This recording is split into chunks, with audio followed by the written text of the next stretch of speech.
Hello, guys. Sometimes when I come onto my YouTube live, when the camera just comes on and it starts recording, I get shocked because seems like whenever I want to do my live, I'm never ready. Anyways, I'm gonna wait for you guys to join me on my live, and I want to apologize for coming late. I know I did not start, I think I'm 3 minutes late.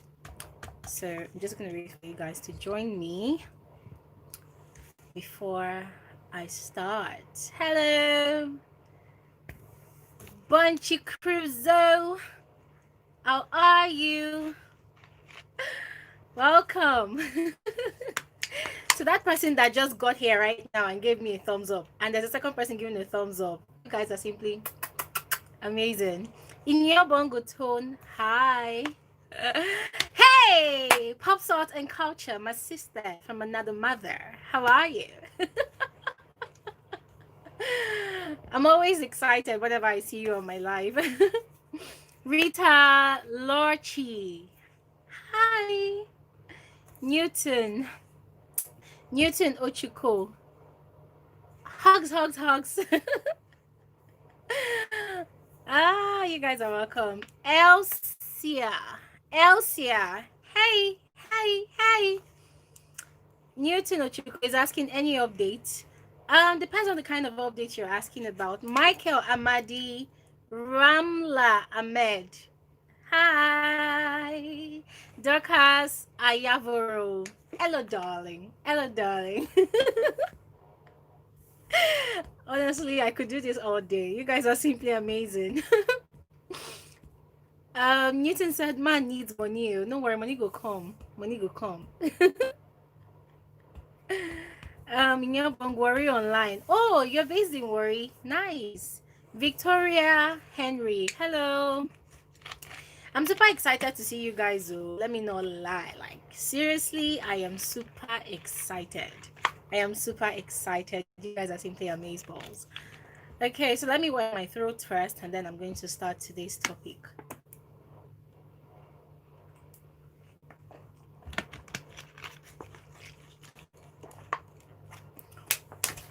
Shadi Ijoma said, what is the latest? My sister or my brother? We're gonna talk today. We're gonna talk. Inyabon says, worry, come online for my sister. Oh, yes, so making her come online.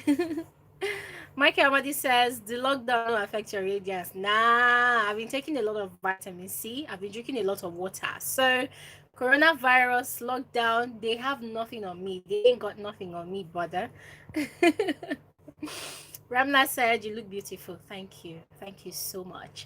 Pop Salt and Culture says, those braids are fire on you. Say, what's this? Like, who's this? Who this? Thank you. And funny enough, I don't even like braids though. Honestly, my friend was just telling me you wear wigs too much. Do braids, do braids. I have a very small skull, so I'm a lazy hair doer. I get tired easily of carrying braids. But the girl that did this one, her hands are so like good. The braids are so light, they're not even heavy, and this is 1 week already, although my hair is growing really fast, but it still looks really good. Guys, it's one stupid mosquito in my house that came and bit me on my forehead though, so don't mind that. Nyabon says, I follow you back on YouTube. Thank you very much.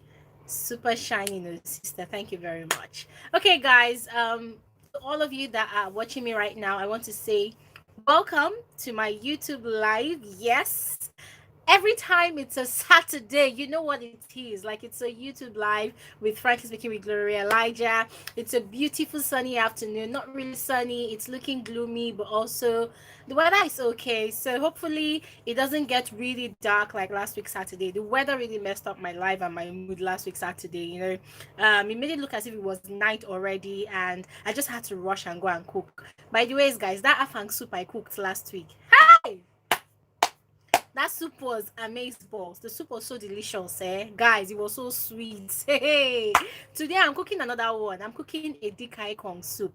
So I don't know, I feel like I'm preparing people with my culinary skills. I wish you guys could come and chop my food as well, but don't worry, It's all good. Uh, Jenny Noyen says, "Babe, is like you're not working for now." My sister, I work from home, and my job is very, very flexible. That's the good thing. I'm into a lot of things. I've talked about that on my channel before. So, I am not working in an official, like in an office. So that's the good thing. So the kind of job I have, I can work from home. It's very flexible. I can pop in, pop out. So that's the beauty of it. It gives me a lot of time to do my YouTube runs. Yes, because handling my YouTube channel is like another YouTube runs entirely. So I'm actually working. In fact, I'm doing a whole lot. And very soon, I was having this conversation with my friend. I'm gonna do a day in the life of a YouTuber. I think Pop Salt and Culture requested for that video. So Pop Salt and Culture, your request is still in the works. I'm still working on it. It's going to be a lot of work, yeah, because what I intend to do is I intend to film how I run my life from morning when I wake up till when I sleep in the middle of the night. So when I tell you guys that I sleep around 2 a.m., 3 a.m. at night, a lot of you do not believe. So on that video, you guys are going to see everything. So don't worry, it's in the works. Inyabongoton say, make una stop Empower now and come online for my soup. Vegetable soup, oh yes, so and the detail soup. That's nice. Yeah. Okay, guys. Thank you so much, guys. Thank you so much for joining my YouTube live. As I said, it's always a delight to come online and have conversations with you guys. Ngwa Imano, you're welcome. You're welcome. Yeah. Yeah, pop salt and culture. I can totally relate. Like vlogs are one of the most difficult filmings that any YouTuber can ever do, because you have to play the character of different times of your life, you know. So if you're waking up in the morning, you have to look like you're waking up. If you are about to eat, you have to cook. If you have to shower, you have to prepare to shower. You know, it's like shooting 1 million scenes for a 45 minutes film or movie, you know. So it's a lot of work. And I don't want to mess up my first vlog on this channel, guys. So I want to wow you guys. I want you guys to be so proud of me, to be so impressed, like, Glory can actually do this, you know. So I'm still buying my time. I'm looking for a very convenient time to do it. As you guys know, I've already talked about my space. My space is very small, very, very small, but it's cozy, it's comfortable. And my camera tripod broke. Gosh, this one I'm using, it's my makeshift camera tripod. I have a much more bigger one, so it broke.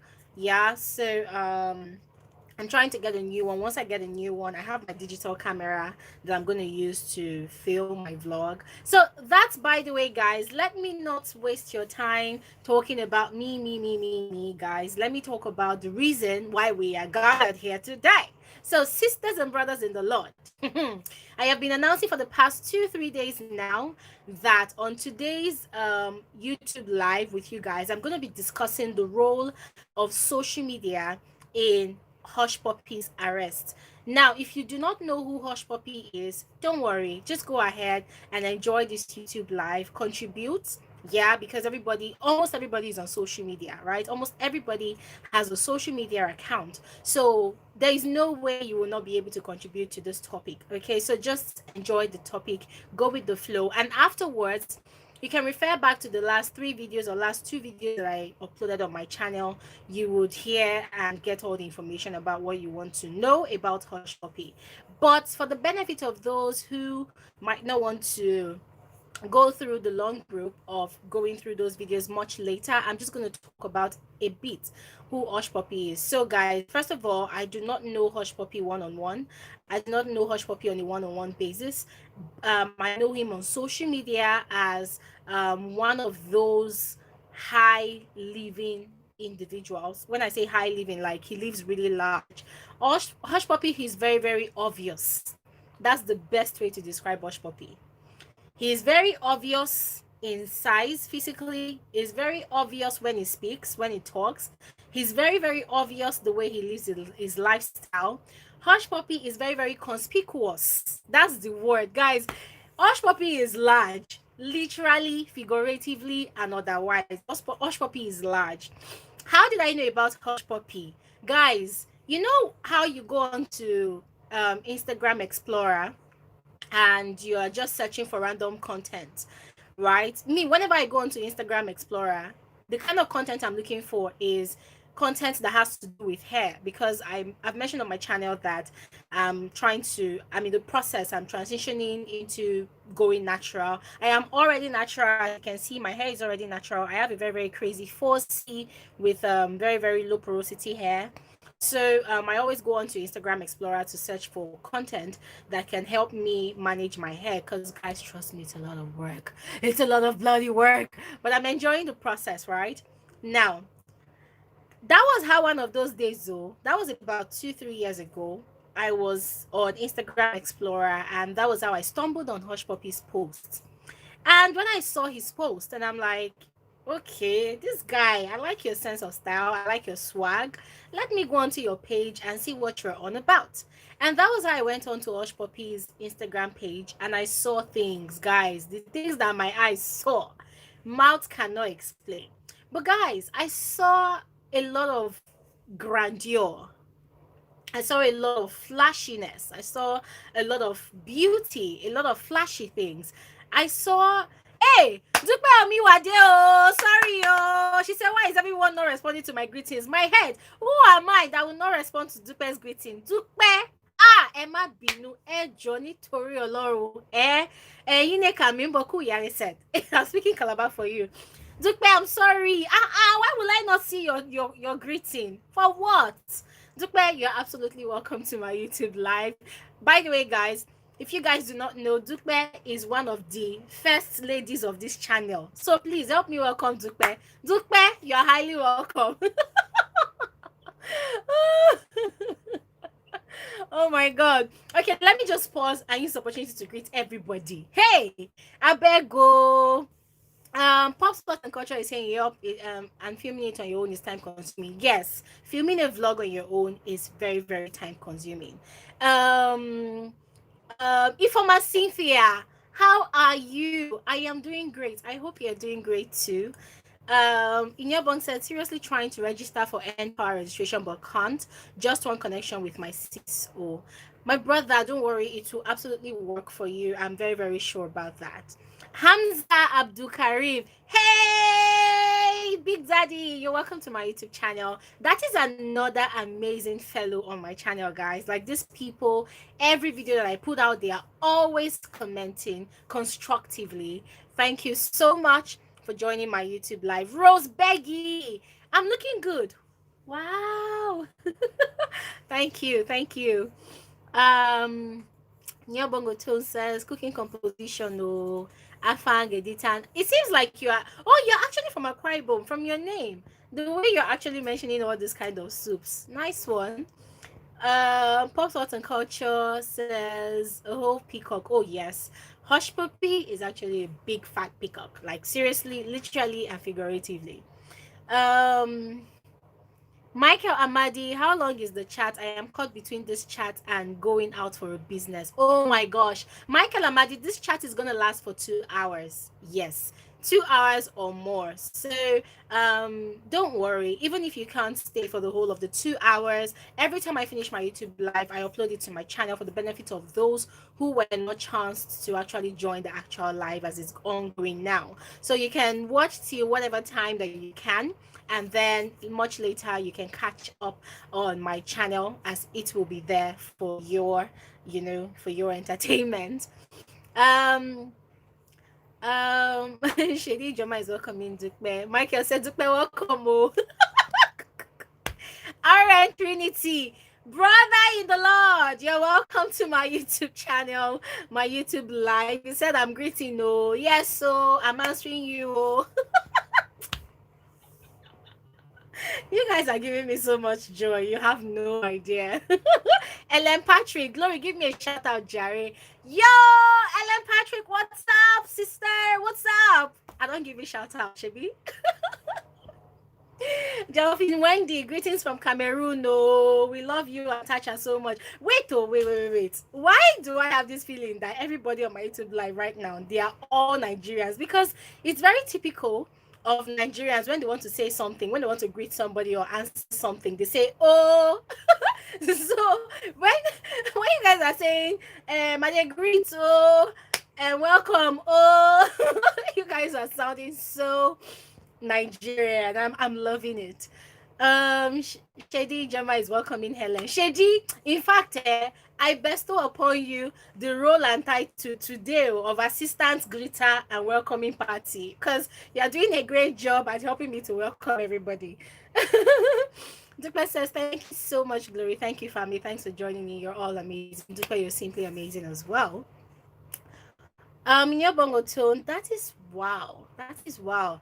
So you're actually from Akwa Ibom State, precisely Ona. Do you know that I'm actually from Ona as well? Strange. Pop Salt and Culture says Akwa Ibom and Cameroon Southwest are the same thing, identical tribes, foods, etc., etc. Cameroon has amazing food. Akwa Ibom has the best food in Nigeria. Go figure. You know what I'm saying? You know what I'm saying, sister? You know what I'm saying? Like us Akwa Ibom people, we are always killing it in the kitchen. Like, no be small. Oluwatosin, hello. You're welcome. Atem Fontem, hello, guys. I can spend like 1 hour saying hello to everybody. Atem Fontem from Houston, Texas. Yo, to everyone joining me from Houston, Texas today. This is simply amazing. Jane Sasse says it's 10 a.m. here in the USA. Good morning. Oh my goodness. I am so excited for those of you that are joining us today from the USA. Last week, one of my very, very amazing subscribers, that's Chinyere Igata, she missed the most part of this live. So I'm happy that those of you joining from the USA are able to meet up. Okay, guys, you know what? Can I just pause with the greetings for a bit and do a proper introduction for today's topic, okay? So that I don't forget some of the things I want to say, okay? Thank you very much with your beautiful permission. So, guys, as I was saying about Hush Puppy, I've told you guys that the guy is a very, very obvious and conspicuous character, individual in Nigeria, even on social media. Now, when I say social media, I mean on Instagram and Snapchat. Hush Puppy, I don't think he's on Facebook. I don't think he's on Twitter, but he's he has a major presence on Instagram and Snapchat. Okay, so how did I stumble on him? I was going about my business, minding my business, drinking water as usual, searching for content that has to do with how to grow and transition into a natural hair. And that was how I stumbled on one of his posts. And then, out of curiosity, or thankfully, because they say curiosity kills the cat, I'm thankful that curiosity did not kill me at the end of the day. But I was actually wowed and impressed by what I saw on his picture. And then I decided to go onto his page and check out for more of his content. And that was how I discovered that, wow, this guy does not only do color blocking, he does color coding, he does to match. Like his to match, he no get part two. If Hush Puppy is putting on a Gucci shirt, he's going to be putting on the same or a similar color of a Gucci footwear.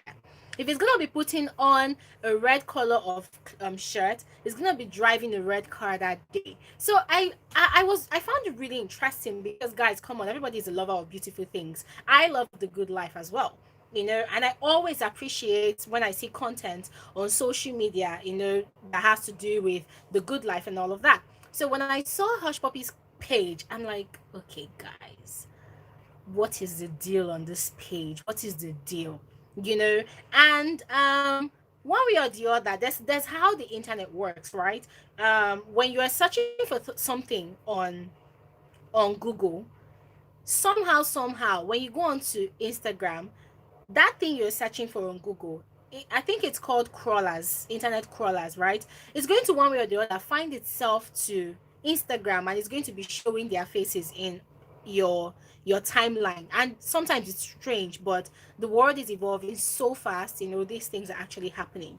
And then that was how I went on to Snapchat. And then before I knew it, Snapchat was recommending Hush Puppy's page to me. And I'm like, is God telling me something? Do you people want me to actually start following this guy or what? Well, I answered the question myself and I started following Hush Puppy's Snapchat. So on following Hush Puppy's Snapchat, I started seeing a lot of things. Like, guy is a bragado. Do you know what they call a bragado? Let me define a bragado to you. A bragado is a person or is a somebody that knows that they are fine or they know that they have something. This one, a bragado is not somebody that does not have something. No, a bragado is a somebody that has something and they are aware that they have the thing. So what they do is they want to put it in your face. They want to always remind you that, hey, I am here, I exist, I have this thing. Oh, if you are not seeing me properly, see my hand, see my nose, see the thing, I have it. So that's who Hush Puppy is. Hush Puppy is a bragado, and he's very blunt, he's very vocal about his wealth. He's a show off. Yeah, he's a show off. He's a show off in the sense that he's not afraid or ashamed to show his lifestyle to the world. And because of how different human beings are and because of how dynamic individuals are, whenever I see his post on Instagram or on Snapchat, I'm scared. I'm scared for him because in my mind, as at that time, I had no idea whatsoever of what he was into, of the kind of business he was into. So every time I saw his post online, I would always say, hey, I bet this guy know the fear. Or is it that this guy is not scared of people coming to rob him? But later on, I found out that he was actually based in Dubai.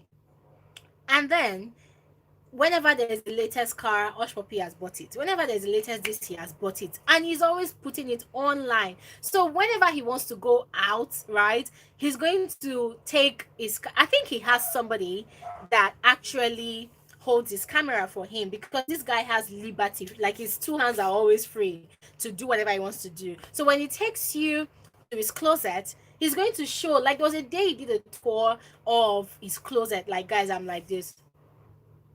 Like, guys, my mouth, my jaw almost dropped. He took us on the tour, a virtual tour actually. And I don't know if you guys know about this Kim Kardashian's husband, that's Kanye West, when he released his Yeezy footwear.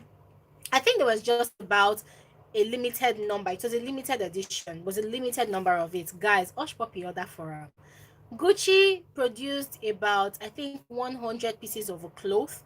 It was just 100 pieces in the whole world. Guys, Hush Puppy buy them. Versace, like literally, guys, these brands, they've come to recognize that he's a shopaholic because every damn time you see him on Snapchat, dude is always going on a shopping spree. He's always shopping, he's always buying stuff. Like, guys, no look me say I don't get work. Cool. I'm sorry to say, but whenever I'm not working on my YouTube channel or on my other hustles, I go onto Snapchat and I just feed my eyes with people's content, people's posts, and I entertain myself. Some of them I find them very, very interesting to watch, and some of them I just like, for the sake of boredom, let me just watch. And Hush Puppy is a regular poster. He's always posting.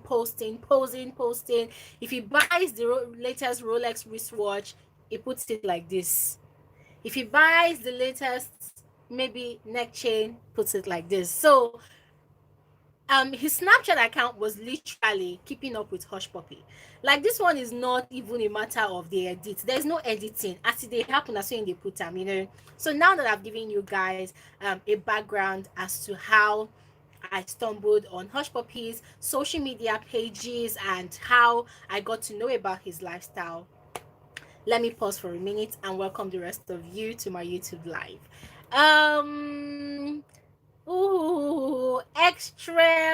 Extra lesson. You're welcome to my YouTube live. Buzzing, educational, and mommy lifestyle. Wow, your name is really, really lengthy. You are actually welcome to my YouTube live. Am I a YouTube coach? Wow, I did not know. So I presume that you are actually a YouTuber. Okay, let me give you a proper shout out. Guys, please go ahead and check out Buzzing Educational and Mommy Lifestyles YouTube channel. From the title of a YouTube channel, I already think I have an idea of what your content is like. So guys, if you are a mommy or if you're a mommy, just go ahead and check out our YouTube channel. Who else?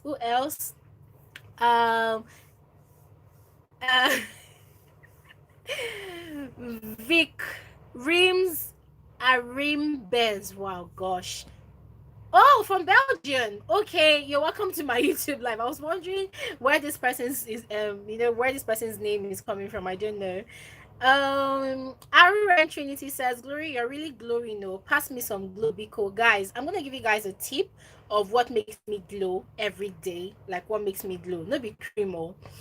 I use lemon, like actual lemon, orange, and ginger juice. So I squeeze it all up into warm water, into a cup of warm water, and I drink it every morning. I also take my 1000 milligrams of vitamin C. That's a tip. If you want more information on how I'm glowing, I'm gonna do a video about that and post it. Okay, guys, moving on about Hush Puppy. Now, knowing all of these things about Hush Puppy, I've always had the question in my mind that how can somebody be so wealthy and is able to afford every new car, every new outfit, every new jewelry, every new item that is big on the luxury lifestyle scene? I've always asked that question, and I've always suspected anyways that he was actually into fraud. But because I wasn't sure, well, what's my own? My mouth shut. I don't want to talk about what I am not sure about. Now, how did social media aid his arrest? If you guys have not seen the video, sorry, I'm trying to focus my camera. Okay, this is better. Ah, I was wondering why I was very blurry on this video. This camera, respect yourself, oh. Don't come and kill my shine. Okay, guys, so as I was saying, if you've not watched that video that the Dubai police released, check the video on my channel that I put out about Hush Puppy and Daddy Freeze. You will see the video. There's actually the Arab version, the Arabic version. That one is about 4 minutes and 8 seconds. You won't understand a thing if you do not understand Arabic or Dubai language. I don't know if Dubai has a language, yeah.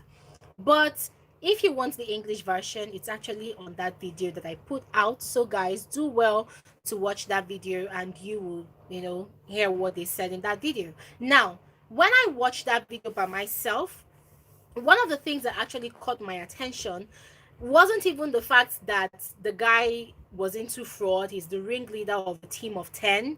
And though a lot of things actually caught my eyes, a lot of things actually caught my attention. The fact that he has been able to dupe over 1.9 million people, almost 2 million victims, and the fact that he had been able to scam people off over 1.6 billion dirhams. Guys, remember when we're talking about dirhams is Dubai money. It's very expensive. So do the calculation, convert it into Nigerian naira. Guys, that's it, it runs into billions.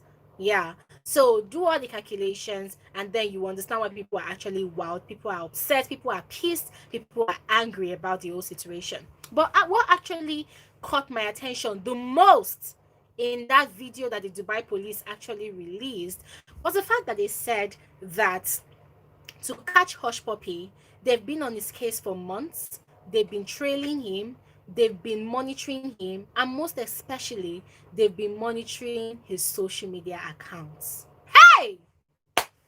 Go enter my body. Coke, catch me. Guys, there's this skill I've learned to develop over time. When people are talking to me, when people are saying things to me, I'm not actually listening to what they are saying. I'm actually listening to what they are not saying. And trust me, guys, I feel like it's a skill that we should all learn to develop, because trust me, the moment you start thinking that way, you are going to, learn a lot. You won't be taken unawares by certain information. You won't be taken unawares by certain things.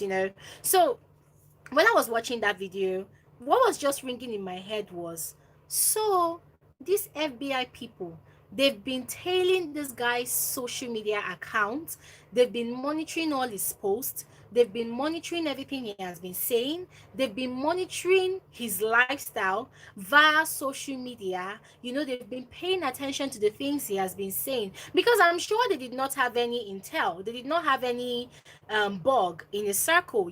So the only way that they could have gotten all the information and how he has been spending money was by tailing him on social media. So guys, when I heard that part of that video, guys, I cringed. I was scared. I was really, really scared. And the next question I started asking myself was, oh my God, how many people in the world is the FBI actually tracing via their social media accounts. How many people around the world is the police, the FBI, all the secret agencies, how many people are around the world are are being monitored, by the FBI. It gave me a cause of worry, made me think a lot. And guys, this is what I want to say. First of all, I want to put this disclaimer out there that this is not a video to encourage anyone and everyone who is into fraudulent acts, who is into 419 work, who is a scammer, who is an internet fraudster, who is a cybercrimist. Is that a word like that? Is that a word like cybercrimist? Now this YouTube channel now I go take here new language today. But no, but to be more serious, guys, this video is not an encouragement to people that are into cybercrime. I am not giving you guys a tip on how to cover your tracks, because trust me, as long as the business that you're doing is illegal, as long as you derive pleasure in stealing and robbing people of their hard-earned money, and then you're using it to live big, you're using it to buy new cars, you're using it to live an extravagant lifestyle, or whatever you're using it to do, whether you're living large or not, as long as you are into cybercrime, as long as you are into any form of crime or any form of illegal activity, trust me, there's every day for the thief and one day for the owner. And my prayer for you, my prayer for you is that you be caught. Because trust me, people are working hard for their money. You can't say, for instance, now somebody like me that you know, is hustling. And oh, by the way, guys, let me just put this out there. I just got my first check from YouTube. Ooh, ooh, ooh. I'll do a video about that later.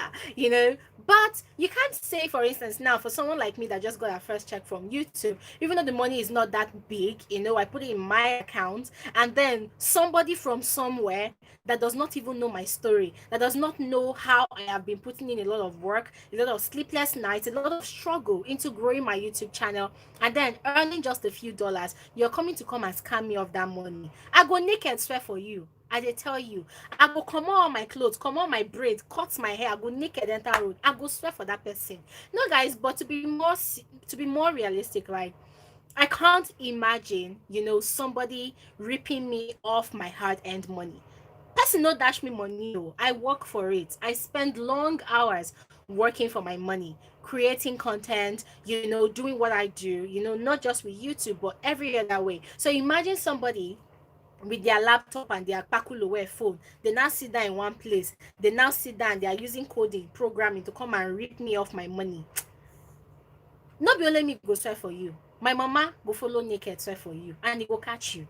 No, but guys, it's really really heartless. And people that do that, I wonder how they got to that point. I wonder how they got to that point. I wonder the kind of spirit that's driving them. And if you look at this hush puppy story, guys, it's really really annoying, because let's look at it. Let me play devil's advocate now, okay, for a second. Let me play devil's advocate. You scammed the first victim, you scammed the first 10 victims, or you scammed the first 100 victims. E no do you, e no reach you, body no sweet you reach. You've gotten money, you've gotten the level of comfort you want, and then out of greed. And that's one thing people don't understand. When you take money that does not belong to you, and nobody catches you, or you don't get caught the first time, there's this spirit that's going to enter your head, and that spirit is going to make you feel like, oh, you are doing the right thing, nobody is watching you, continue, nothing will happen to you, nobody can catch you. And then you go ahead, and then you rob people off their hard-earned money again. Now after doing it, you do it the second time, you do it the third time, you're not caught, it becomes an addiction. And then before you know it, greed comes in. I have never seen or heard of any yahoo boy that has scammed people for the first second time, has bought a car and stopped. No, the stupid thing about these stupid people is that by the time they finish buying that Range Rover or the latest G-Wagon or latest Lamborghini that they want to buy. Common sense will not tell them, okay, you don't do, you don't blow, you don't hammer, stop doing it. No, that is when that spirit of greed will not enter their body, and that is when the devil is at work. Or let's say lack of sense is at work. That is when you will now see that they will now continue doing it, scamming people, and then they become so relaxed to the point that they start giving themselves pep talks. They become their own motivational speakers. Guy, nothing they happen. You know, and I heard that most of them go as far as going to get so-called protection from jazz artists, or should I say from Babalawo, or I don't know, but most of them, that's what I heard, that they go as far as getting protection. But then one thing people don't understand is, as long as these people's hearts are pure, these people that you're actually stealing from, as long as it is their sweat that you are taking, there is no way that you will not get caught. Even though it is 100 years time, you will definitely get caught. So what is my take? It is not the best option. It is never the best option. There's always a way out. But is Yahoo Yahoo or cybercrime the way out? Definitely and absolutely no. So, still on how the internet played a huge role in Hushpuppi'S arrest. Number one, the fact that he was very, very loud on the internet. Yes, this video is not to encourage people that are into cybercrime to cover their tracks. You cannot cover your tracks. They will catch you one way or the other. But I'm just explaining how Hushpuppi gave himself away. Yes. Now, number one, as I said, it was very, very loud on social media. Like, guy literally does a lot of videos insulting Nigeria. He made himself very, very conspicuous. He made himself very, very obvious, as I said earlier. He made himself very, very visible. Yeah, he made himself very visible. And I feel like somehow he wanted that attention, because he has actually shared this story before on Instagram and Snapchat. He has shared the story before.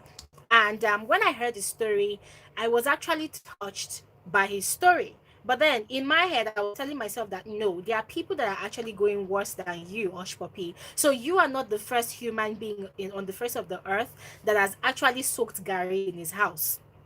You're not the first human being that has stayed for one day without eating. There are people that have worse stories than you. The last video I did, guys, that I talked about how to survive in Lagos, I mentioned about how we have different classes of people in Lagos. There are those people that sleep under the bridge. There are those people that live in face me, I face you. There are those people that are squatting in people's properties. Now, guys, as far as I'm concerned, if you are not sleeping under the bridge, then you are lucky. If you are not sleeping under the bridge, if you're not carrying plates and going about the streets of wherever you are based and you are begging, you are lucky, because there are people that have it worse than you. You know, so when Hushpuppi shared the story, he talked about how he was drinking Gary, how things were hard for him and his family, how his father is very poor, how he's from a very, very strong background of poverty, you know. I understood, I could relate, because at some point in my life, I had been there. Yeah, but then question is that enough reason for you to go into cybercrime? No. Now you went into cybercrime, you were able to hammer your first million, hammer your second million, hammer your third million, but it not do you. Then the spirit of greed now entered your body. You now went ahead to scam and victimize almost 2 million people. Guys, what is the world's population? The world's population is over, should I say 5 billion? Yeah, the world's population is over 5 billion. So you are out there, you've been able to scam almost 2 million people off their hard-earned money. Now, it means you alone, you be obologbo, by yourself alone, you and only you yourself and you've been able to scam a percentage of the world's population. Amazing. Simply amazing. Let me drink water.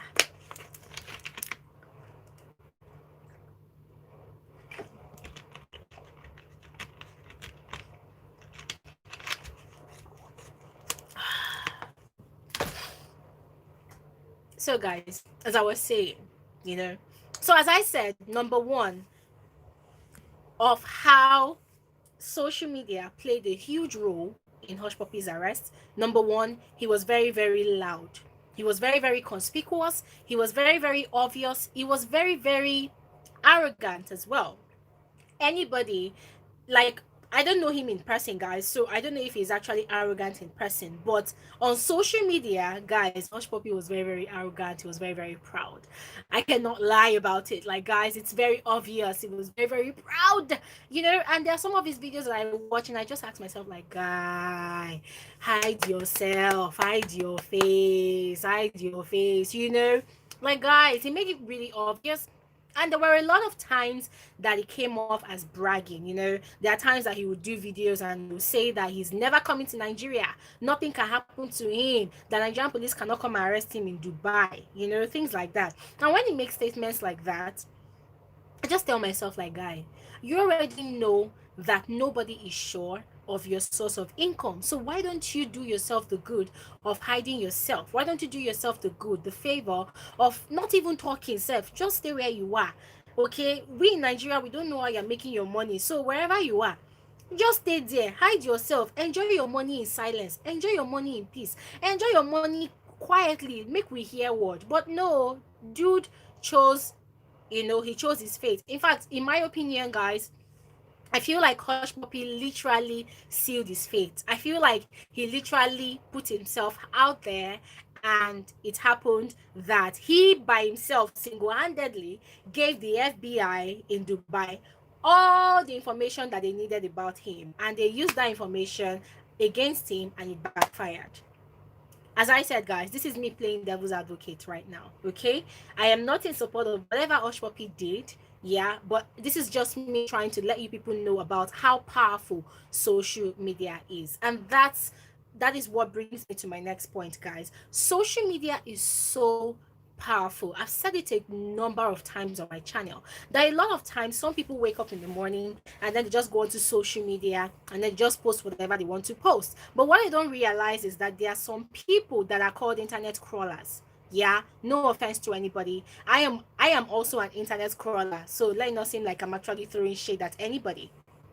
I am also an internet crawler. When I say an internet crawler, what I mean is there are people that go onto social media, they are not active in any way, they don't post anything, they don't do anything. What they just do is they just go, not necessarily stalking people. No, they're not stalking people, but they just enjoy going onto social media and going through the comments section, going through people's content, just liking posts, basically they engage with other people's content, but they do not release their own content. I have a friend that is a social media crawler. This person does not operate on social media. In fact, let me not call the person a social media crawler. The person does not have any social media account. The person is only on Twitter. And the only reason why the person is on Twitter is because the person wants to know what is trending around the world. Capiche? Any other social media platform, look for this person, you will not find the person. So I am also a social media crawler. I am on social media 24/7. I am online 24/7. Guys, I literally work online. I do my YouTube channel, I handle my other accounts, I do other things, I do so many things on social media, but post. So when I post, I leave it for like a bit, maybe 1 month or 2 weeks, and then I delete it. When I put anything on there, I delete it. So there are people like that. So social media is so powerful that you do not know who is a social media crawler, you do not know who is a happy go jolly social media crawler, and you do not know who is an investigative social media crawler. They're actually those people that are actually investigative social media crawlers. So their job is to open an unknown account, right? They open an unknown account, they just put a picture of an abstract object or an abstract thing, and then what they use that account to do is they use it to stalk other people's accounts. They use it to trace other people. Now there are some people that when you go onto their social media, guys, you can tell everything about them from A to Z. Yes, like, guys, this is something that I have practiced, and I stand with the authority to tell you guys that it is happening. It works. There are people's social media accounts that when you go onto those accounts, you can tell their name, their father's name, their age, who they are, what they are, everything about them. Yeah, I know that some of you are looking at me right now and saying, Glory, your YouTube channel, we know a lot about you. We know plenty things about you. Blah, blah, blah. Well, ladies and gentlemen, let me inform you that just as much as social media is very, very powerful, right? Just as social media is very powerful, individuals using social media, individuals, organizations, bodies, people, companies, businesses, they are also very powerful. Now, the deal is it's a two-way street. Okay? It's a two-way street. Now, people also have the power to control what they put on social media. But now the question is, if there is no consistency in the content that you put onto social media, then it gives you away. Now if you open a social media account, let's say you open Instagram for instance, and you want to give people the impression that you're a big boy or you're a big girl, then your story has to be consistent. If it's not consistent, then you've given yourself away. Now, some people open social media accounts to hide who they really are, but at the end of the day, because they are not consistent with that narrative that they have created for themselves on social media, it automatically gives them away. So this is the reason why I said that the people, the individuals, organizations, brands, companies, businesses that operate on social media, they are just as powerful as social media is powerful. Now, when I say social media are also platforms and also us, the people that operate on those platforms. So social media makes people just as people makes the platform. So it's a very, very mutual relationship. It is very, very mutual. Should I say symbiotic? Well, let me just use the word mutual. It's a very, very mutual relationship. It is not a parasitic relationship in any way. The people, the individuals, brands, businesses that utilize social media, they make the platform what it is. They give the platform that validity that it has. They give the platform the credibility that it has.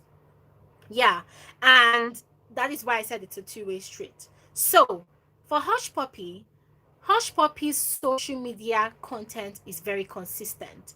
And I'm sure that the FBI that actually said that his social media activities also aided his arrest or aided their case against him, I'm sure that they were also following him on Snapchat because his Snapchat was not on private. And even though his Snapchat account is on private, I'm sure that they would have been able still, as I said, to open a fake account, probably use the picture of one fine, hot, sexy girl, as the DP, probably put one or two videos of one hot, sexy girl, and he unknowingly would have accepted the friend's request or the subscription request, and that's how they'll be following his post. And then there's this funny thing also, I am on like literally all social media platforms, guys, but I don't like putting out anything. But then I discovered that there are people that are actually crazy about the attention that they get from social media. I'll tell you how. So there's this particular person that I follow on Snapchat. When this person puts out a post, this person literally gets at least 20,000 views on that one post, which is a very good thing because I learned that on Snapchat you can also monetize your account. A lot of social media platforms now are very much monetized, in case you do not know. Okay, so this particular person, she can get about 20,000 views on that one post, and then out of the 20,000 views, she can also get at least 5,000 screenshots. So the question is, who are these people that are screenshotting your post? Who are these people that are watching or viewing your posts? Do you know them? Do you know anything about them? No. Do you know what they want to use that information for? No. You have no idea why they are following you. You have no idea what they are doing on your subscription list or your followers list. You have no idea the reason why they are screenshotting your posts. Now, it is a good thing and it's also a bad thing that these things are actually happening. Some people will say that, oh, it's giving me data, I'm going to become an influencer. Oh, yes, absolutely. Go ahead. You can become an influencer. But then, this is the part where you now have to be very, very careful. of the kind of content that you put out there on social media. Because the truth is, it is not only the people that are on your followers list or on your friends list that are actually viewing your posts. Because the way Snapchat and Instagram, for instance, works, the moment your post starts getting a lot of engagement, they'll start recommending your account to anybody that comes onto that platform. They'll start recommending your content. They'll be recommending your page. They'll be recommending you to people. So do you know the people that have seen your page? Do you know the people that have actually seen your post? Do you know the people that have actually seen your content? No, you do not know those people. And guys, there's this shocking thing that people don't know about. Let's say, for instance, you have let me start with a big figure. Let's say, for instance, you have 1 million followers on Instagram, and you put out a post and you get, let's say, 500,000 likes on that post. Do you honestly think that those 500 likes are coming from the people that are actually following you on Instagram? Do you think so? No, that's a question. Do you think so? The answer to that question is no. People actually mistake that it is the people that are following them that are liking their posts. I know so because I have put out a post on Instagram before, and it was funny how I am not even active on the platform. I know people that I am following, I know people that are not following me back. So when I put out a post and I captioned it Melanin Goddess, I put out how black I was and every other thing. I've deleted that post anyways. I got about, let's say, 150 likes. And then when I checked my analytics, I discovered that out of the 150 likes, about 100 of people that liked the post, they don't even follow me. They probably just came across my post because I used the hashtag melanin. Yeah. So out of the number of people, 150 people that liked the post, 50 people are from my followers, 100 people are not from my followers. Very interesting, right? Same way it works here on YouTube. You put out a YouTube video. I have about 19,000 subscribers on my YouTube channel, right? Now, when I put out a video, I go to my analytics and I check. I want to see if I am actually engaging my subscribers. Guys, guess what? About 60% are people that are passing by, people that saw my thumbnail, or people that actually saw my title and they got interested and they came to watch. 40% are my subscribers. Now, this figure is actually very big for me to have 40% of my subscribers watching my content. Hey, guys, it just increased. It just grew big. Before, it wasn't that way. It wasn't that way, right? So, not to derail, what I'm trying to say is, Hushpuppi put himself out there. He was very loud. He was very, very proud. He was a show off. He literally showed everything. And guys, I'm trying to get myself into Hushpuppi's head virtually, and somehow I understand how it feels. You know, you go on to your first deal and you were able to scam somebody of 10 million and nobody caught you. Or that example is even big. Let me start from when I was a child. You know, I love licking soup from pots. So whenever my mommy cooks soup, hey, I will go to the pots. I will go to our bedroom. I will look. Nobody is watching me. I will carry spoon. The soup is still dripping on the spoon. I'll carry it and I'll lick it, lick it, lick it, and I'll drop the spoon. I will run. Nobody will come and catch me. Nobody will say anything. And the next day, my liver will come increase. Hey, yesterday I did it. Nobody caught me.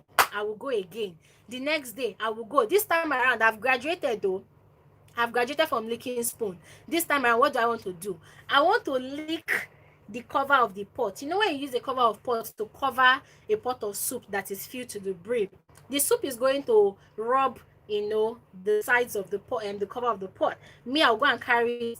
I will lick it. I will check. My mommy is not coming. Mara, I don't jackpa. My liver don't grow, don't full cup. They lick spoon, they lick pot cover. Nobody they catch me. Okay. Tomorrow I'm gonna go steal a meat or a fish and see who's gonna catch me. Guys, The day I tried to go and steal meat inside pots, I don't know the winch or the devil way pushed me that day. If you see the slap I get for back, I don't know where my mom came from, guys. Like seriously, like my mom just came out of the blues. The like, if my mom want to give you slap at the middle of your back, boom, your heart will beat bugu bugu. Like God, what the hell? Like what the actual hell? You know, so you begin to question yourself that, oh my God, I've been doing this for a while now. Nobody has been seeing me. Nobody has caught me. And then the very day I decided to go and chop the big meat, now that they can't catch me. Indeed, every day for the thief, even though a small thief, or a thief is a thief, one day for the other. You know? So guys, I can understand how it feels, especially with most of these people that are into cybercrime, Yahoo Yahoo, and the rest, and every other shady business. You know, you hit your first million, you hit your second million, you look left, right, and center, nobody caught you. You do it the second time, nobody caught you. You do it the third time, nobody caught you. Hey, courage. I am now the Indaboski. All your liver, all your guts are growing higher and higher. And you feel so powerful. You feel so untouchable. You feel so invisible. Because why? You are in the corner of your room. You are perpetrating all these acts. You are doing all these deals, all these shady deals. And nobody is seeing you. Nobody is touching you. In your head, nobody can do anything to you. You know? So you begin to grow balls. You begin to grow brave, and then you start coming onto social media. This is my car. This is my shoe. Your father, has your father ever worked for 1 million and used 1 million to buy? She begin to brag. You begin to call out people. You begin to grow balls, and you begin to insult your government. You begin to insult Nigerian government. You people are poor. I will feed all your population. I will feed you people. You know, things like that. You know, you're doing what you're doing. Nobody is coming at you. Nobody is looking for you. You feel so powerful. You feel so invisible. And then you grow courageous and bold enough to start flaunting it all on social media. Now, that is where the biggest mistake even starts. 1 second. I need to drink water.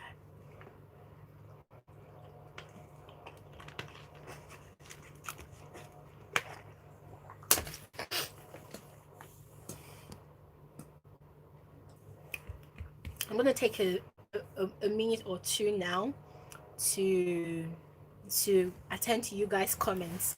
Like, this comment section is blowing up.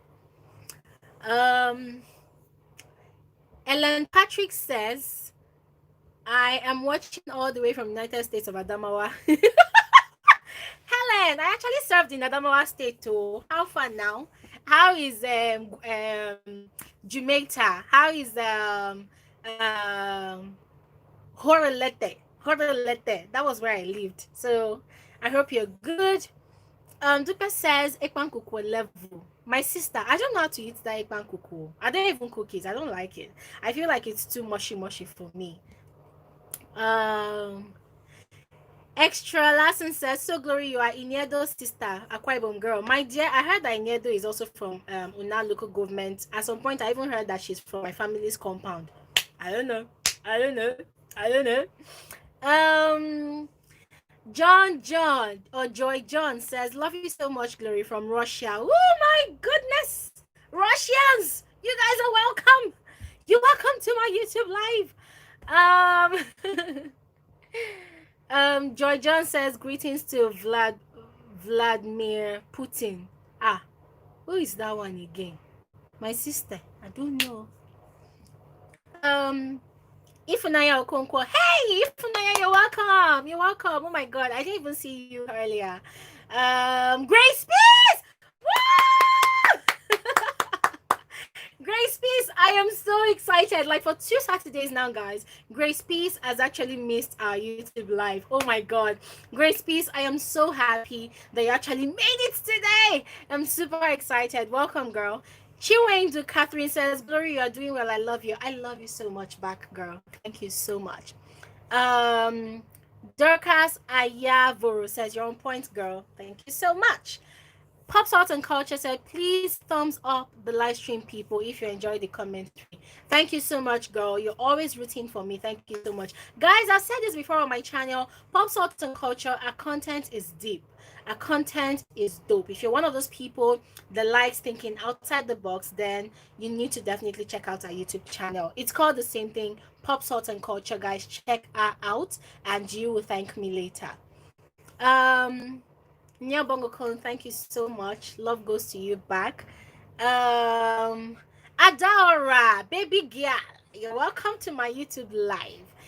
Michael Amani says, congratulations on the first check. Yes, so I'm going to do a video about that, and I'm going to tell you guys what I'm going to be doing with that check. So watch out for that video. I'm going to be putting it out very soon. Azibike Tinata, hello. Making value. Yes, that's how we do it on this channel. Adora said, Ne o Diego, congrats on your first boza. Thank you. um uh, Jane Sese says, Gloria, that's right. Scam don't last forever. You must be caught. There's no way you can escape it because it's not yours and you don't work for it. God is yours. Exactly. Sanusia DBC, hello. How are you? How are you? Inyabongo Tone says, I thank God say better pikino where I bill.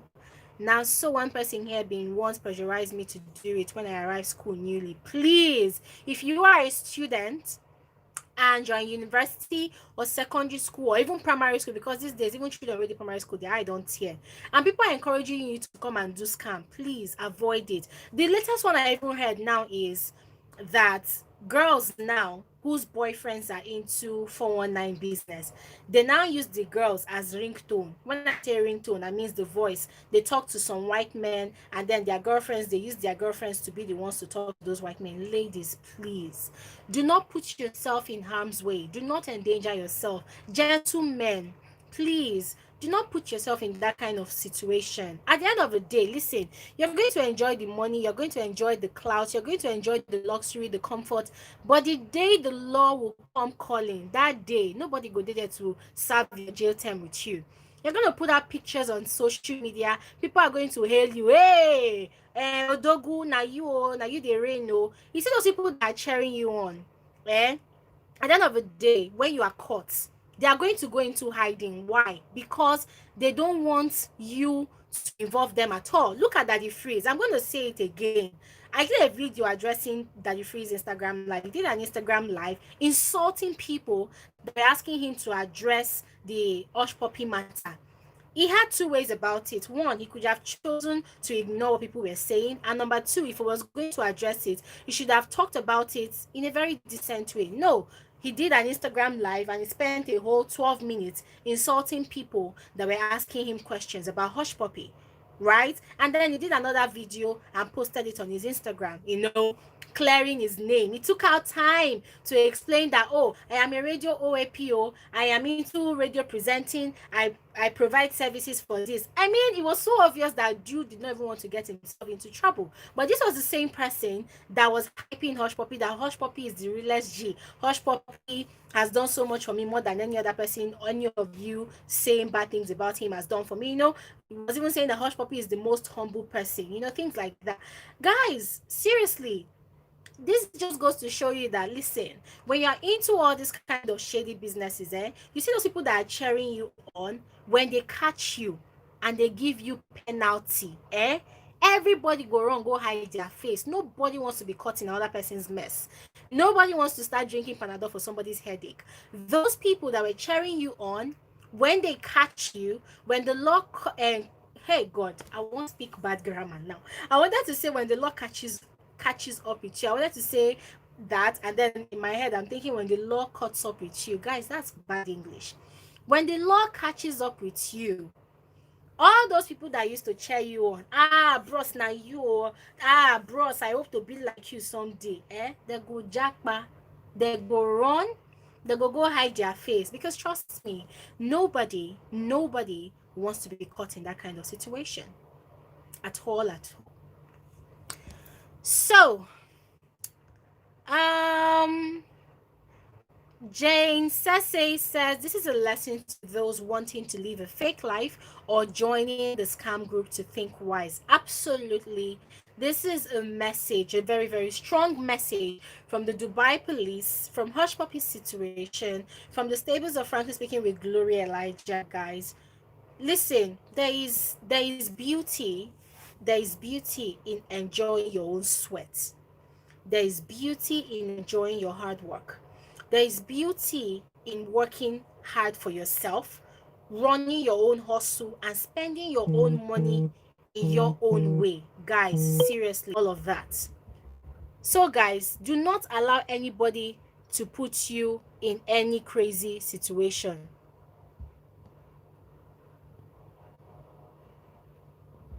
Okay? There is beauty in everybody. Sorry, guys, I got a message and that sort of distracted me. I'm really, really sorry about that.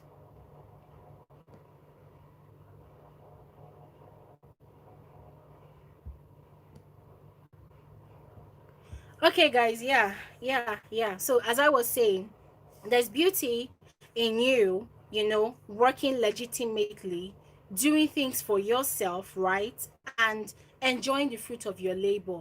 And there's also beauty in you working hard for yourself, right? And also knowing that you have peace of mind. Nobody's going to come and knock on your door and say, hey, the money you earned at the end of the month, bring it, it is my own. So, guys, I feel like there's beauty in all of that, right? But what would you gain when you are ripping other people off, and then at the end of the day you cannot sleep with your eyes shut? You are scared that, hey, one day they are going to come and knock on your door, one day they are going to come and do this to you, one day they are going to come and do that to you. So, guys, let's just try and do the right thing. As I said, guys, Hush Puppy gave himself away. He started out on the wrong path by first of all doing what he did, and then he was very, very boastful about it. So that sort of gave him off away. So, guys, moving on to the next segment of this YouTube live. The next subtopic about this topic is, how can you protect yourself on social media?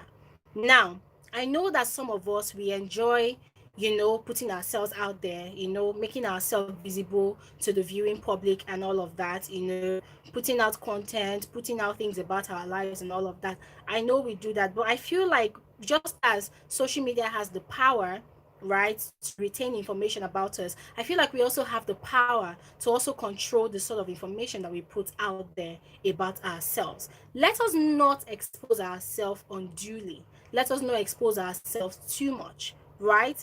I'm not saying that nobody should go ahead and post on Instagram or post on Snapchat or use social media however way they want to use it. I am not saying that.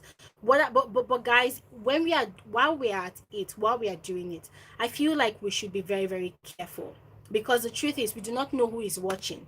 We do not know who is saving our content. Let me give you guys a scenario of what happened a while ago. I think that was about 2 months ago. So if you remember, Adele, the popular UK singer Adele, the one that sang "Hello from the Other Side." Hey, my voice is sweet though. So, guys, if you remember Adele, remember she was very, very chubby, and then she went through a very, very amazing transition, and now she's like a size 8 or a size 10. She's very slim now, right? So when she did her first review, putting out a picture on social media, a lot of people said a lot of terrible things about her. So this particular Nigerian um actor, his name is Danola Gray. Danola starred in Bling Legosians. If you haven't seen that movie, Kai, why am I doing advert for all these people? Anyways, as I was saying, he's also a TV personality. So he saw a comment on Twitter that somebody put out there. The person was tweeting that, Adele, we like you the way you were before. Right now, you look too skinny and you look sick. Something in that line of thought. That was what the person posted, actually. So this Danola Gray guy, he now commented a response to that person's tweet saying that, why are you body shaming Adele? Like, he was defending Adele. Stop body shaming people. Let people be. Let people do what they want to do. He was just being very, very motivational. And what he said was not bad. he made a very, very strong point. In fact, I am not one of those people that would want to body shame anybody, because me, I am not perfect. I know how I am. So I won't encourage anybody body shaming anybody whatsoever, right? So um he now put out his comment, which was very, very okay. There was nothing at all wrong with his comment whatsoever, right? But people were now trolling Denola, and guess the reason why they were trolling him. Somebody went to his Twitter account and went all the way back to 2011, I think 2010 or 2011. Went all the way back to all his old tweets. Guys, I'm just like, people are so determined. Like, when people want to bring you down, they don't mind taking a whole day off to dig into your past, like dig into your history, to just bring out shit. Like, guys, they went into his Twitter account, his page. They went to his timeline, and they went all the way back to, I think, either 2010 or 2011, and they found a tweet and quoted that tweet out. In fact, they didn't even quote it out. The person retweeted that his tweet and commented on it. Denola, is this you? Now, what did he write on that tweet? He was writing that he went out for lunch. I'm just paraphrasing because I'm trying to remember what he said, but I think he went for lunch, and then he said, oh, he just saw this fat lady, that she looks very disgusting, she looks this, she looks that. That was what Danola actually said on that tweet, you know. So the person now went, he was actually body shaming a fat lady, or a chubby lady that he saw, you know, maybe at the restaurant where he was. So he was body shaming the woman. So that person took out time and went all the way back to 2010 or 2011, you know, to check and retweet that tweet, and then also commented on that tweet. And guys, the thing went viral. Like, Denola was trending from morning till evening. I went onto Twitter, like, gosh, why is this guy trending? Because I really love Denola. Like, Denola is so cool. I met him once at a party, and oh my god, I was starstruck, you know, because I just like the guy, you know. I've seen him in movies, and I really, really admire his personality. So when I saw that he was trending, I was wondering, like, and why is this guy trending? He's a very cool dude. What has he done now? You know? By the time I would check that hashtag that was trending, they don't drag Denola, drag Denola, drag Denola, drag Denola. I'm like, what did he do? And then I found the reason they were dragging. I'm like, gosh, Denola has changed. Why are people going back to his past? You know, because I like the response he gave, you know. I like the response he gave. The response he gave was that, what was that his response? Like, it's been over 10 years or thereabout, and he has changed. He's not that person he used to be, you know. But in as much as the matter was resolved, you know, it just goes to show you that whatever you're putting out on social media, there are people that are taking screenshots. There are people that are saving your tweets. There are people that are actually retweeting your tweets, right? There are people that are actually just keeping whatever you are saying for future use.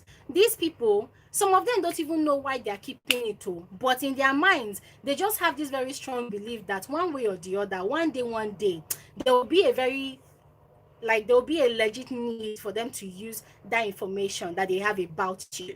So what am I saying, guys? I think we should be careful about the kind of information that we put out there about ourselves.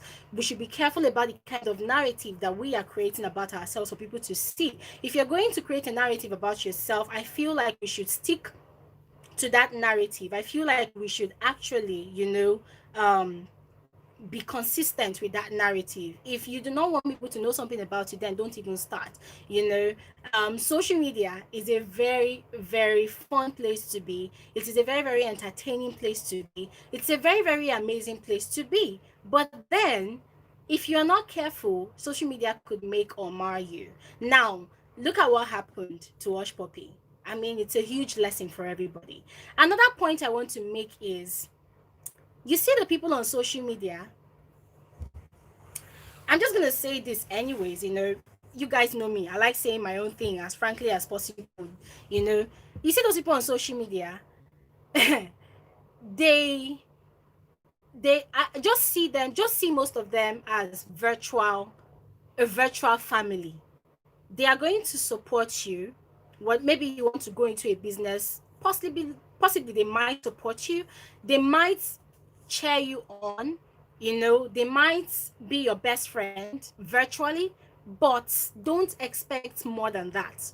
Because at the end of the day, the same people that are singing your praises, the same people that are saying, oh my God, I love your shoe, oh my God, I love your this, I love your that, the day way go be, the day way everything go bust. Seriously, these are the same people that they will just disappear, because nobody wants to be associated with a case like that. I mean, look at Hush Puppy on Instagram. You put out a post, you will see so many comments. People are cheering him on, people are liking his post, people are, you know singing his praises. People are saying things like, oh bros, no forget your own, oh bros, make I send my DM, oh bros, do give away now. Now that it has happened, guys, where are those people? These are the same people that are complimenting his shoes. These are the same people that are complimenting his clothes. These are the same people that are giving him all the thumbs up, that not only you get this Gucci clothes, you get Gucci bag, you are flying private jet. These are the same people that have been cheering him on. They are the ones that are now dragging him, that so now wetin dey do be this, so now wetin dey do be this. Do you understand that kind of thing, guys? So as I have said earlier on this live, guys, this YouTube live is not to encourage anybody that is into cyber crime to, cover their tracks. Because listen, as long as what you're doing is a shady business, you are ripping people off their sweat, you'll be caught. Yes, even though you're not active on social media, somehow you will be caught, because you see those people, they are where they are crying, they are praying, and they are calling your name, maybe not your real name, but somehow karma just has a way of fighting back, right? So guys, we should just be careful. So let me check your comments and see what you guys have been saying. Shedi Ijoma said, my sister, people should know that the blessing of the devil maketh the rich and add many sorrow at the end, such as shame, disgrace, and others. Exactly. You're absolutely right. Inyobong said, my own frankly talk is that we should be satisfied with what you have. Exactly. Adeniran Toasty, fine hair, glory. Toasty, how are you? Inyobong said, now only him so Gary for this life. Oh, him never see when people they chop only palm kernel. My dear, people are suffering. Trust me. And I'll say this again. If you are living in a good house, even though the house is not like a mansion, if you're living in a house, if you have a roof over your head, and you eat at least once in a day, and you have clothes to cover your body, you have water to drink, just be thankful to God, because there are people out there that have it worse than you. Trust me, there are people out there that have it worse than you. eBay Faith, you're welcome to my YouTube channel. You're welcome to my YouTube live. Dupami just says water time. Oh yes, I'm about to go on another water break again.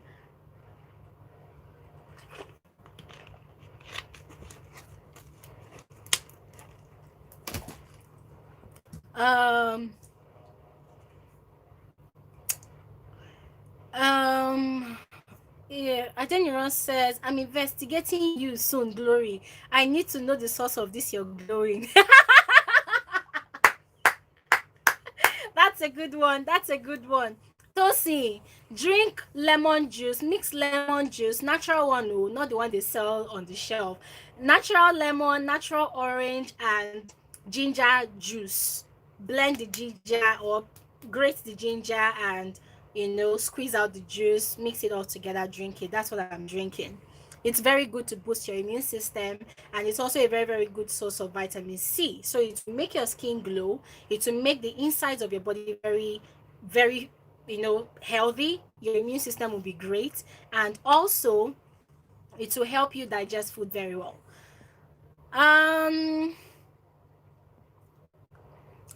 Just Mr. Ben Elliott said you will be in the explore page. Yeah, exactly.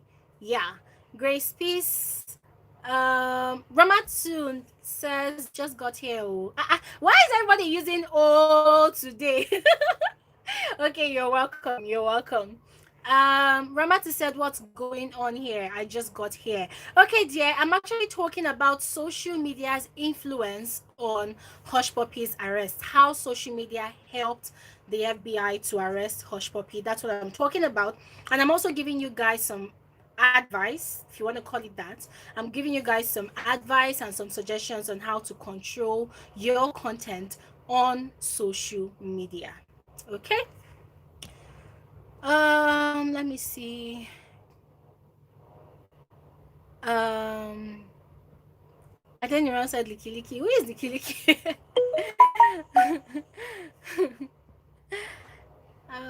So in your bank says my saying is that the reason why Daddy Freeze don't want to say anything is that he's thought maybe Hush Puppy will come so he can go to Dubai for welcome back party. Well, who knows? I don't know. I don't know. Michael Amadi said you're too funny. Am I funny? Melissa Morgan, you're welcome to my YouTube live. I'm glad you're able to join. John Kaniku says, "Thanks for sharing your youthful lust and petty stealing. Only few people can open up on stories like this. More grace, my dear. There's nothing to be ashamed of. Thank you very much for acknowledging that. But there's nothing to be ashamed of. Yeah, like my mom knew it. Like we used to lick soup a lot from pots, so there's no issues about it. Um, Alaba Blessing said, "Greetings from Italy." Thank you very much. Oh my god, it's as if the whole world is on my YouTube live today. To all of you that are joining from any part of the world, anywhere you are, in fact, Nigeria or Ghana or wherever, thank you so much for joining. You're welcome. Inyelbon says, "Congratulations on the first check. Thank you very much." Pop Salt and Culture, you're welcome. Fave says, "Hello, Glory, love your channel. Thank you so much for loving my channel. I hope you're subscribed though." Podcast Nat said, "Hush Puppy deserved what he got. He was rubbing the wealth in faces of people, in people's faces, as if he worked hard to earn that money. Bird way Corey, na him the rain go beat." My sister, you said it all. Shadi Ijoma said, "Hope you will do a little giveaway from your first check as we all rejoice with you." Ha, Ijoma, do you know how much is the check? Do you know how much is the check? It's very small, it's not big, oh. But don't worry, guys. I have something planned for you guys, and it's coming very soon. Miracle Chinyere, hi. I was just looking out for you, like, where is this woman? Why aren't you here? But I'm glad you're here now. Am I late? No, you're not late. At least we still have about more 30 minutes to go on the live. Yeah. And then you want to say, "Glory, what check is it? We're sharing it equally low. Congratulations." Thank you very much. It's actually my first YouTube check. I got it yesterday. Guys, it's not a lot, but seeing a check of something that I actually worked hard for, I am so proud of myself. I am so happy about it. The money is not a lot, so guys, don't get your dreams high. Don't even hope too much. The money is very small, but you know, there's joy in you getting paid for your hard work. There's joy in you seeing the fruit of your labor. So my first YouTube check, I see it as payment for the amount of time, commitment, consistency, effort that I have put into my YouTube channel, and I am super, super proud of it, even though it's small. Um, Bob's Art and Culture said regarding Denola's Wahala. Okay, what about that? Elsia said the problem with thieves is that they never know when to stop and they end up being greedy. It's one thing to steal because you are hungry, and another to steal just because you simply want more. Exactly. I mean, it's crazy. It's crazy. You know, you do the first one, nobody caught you. Do the second one, so in your head you are on track. Nobody can do anything to you. You feel you're untouchable. You feel like you're invisible. I mean, it's always bound to happen. For those people who are constantly ripping off other people of their hard-earned money, it's bound to happen. One day they will be caught. Even though it doesn't happen anytime soon, it will definitely happen. It will definitely happen. um Neka Oliver, you're welcome. She said she just got here. You're welcome. You're not late. You're welcome. You're welcome. um Oluyemi P said, every day for the smart, one day for the owner of the house. Exactly. Funky for Babs and Me for Wose said, well done, Glory. I love your channel. Thank you very much. Okay, guys. So, I think I have given you guys pretty much most of the, you know, things I want to say today. Remember, I said that the way that social media helped the FBI on their case to arrest Hushpuppi is also not majorly because these people actually put in a lot of time, put in a lot of effort, they put in a lot of resources to trace him, to tell him, to study everything that he's doing, but social media also greatly added. Social media helped, it made their work easy. It made their work easy. And the funny thing, guys, I don't know if you guys have noticed, this is actually a pattern. I keep coming close to the phone because my camera is losing focus from me. So I'm coming close so that my camera will capture me again. Okay, guys. So as I was saying, that the funny thing is that there's a pattern. You see these people that are into Yahoo, people that are into cybercrime, they have a pattern. When they go to the club, they are the loudest. Yeah. Before the lockdown, I've gone clubbing with a couple of friends, and I've noticed that they are very, very loud people. They live an extravagant lifestyle.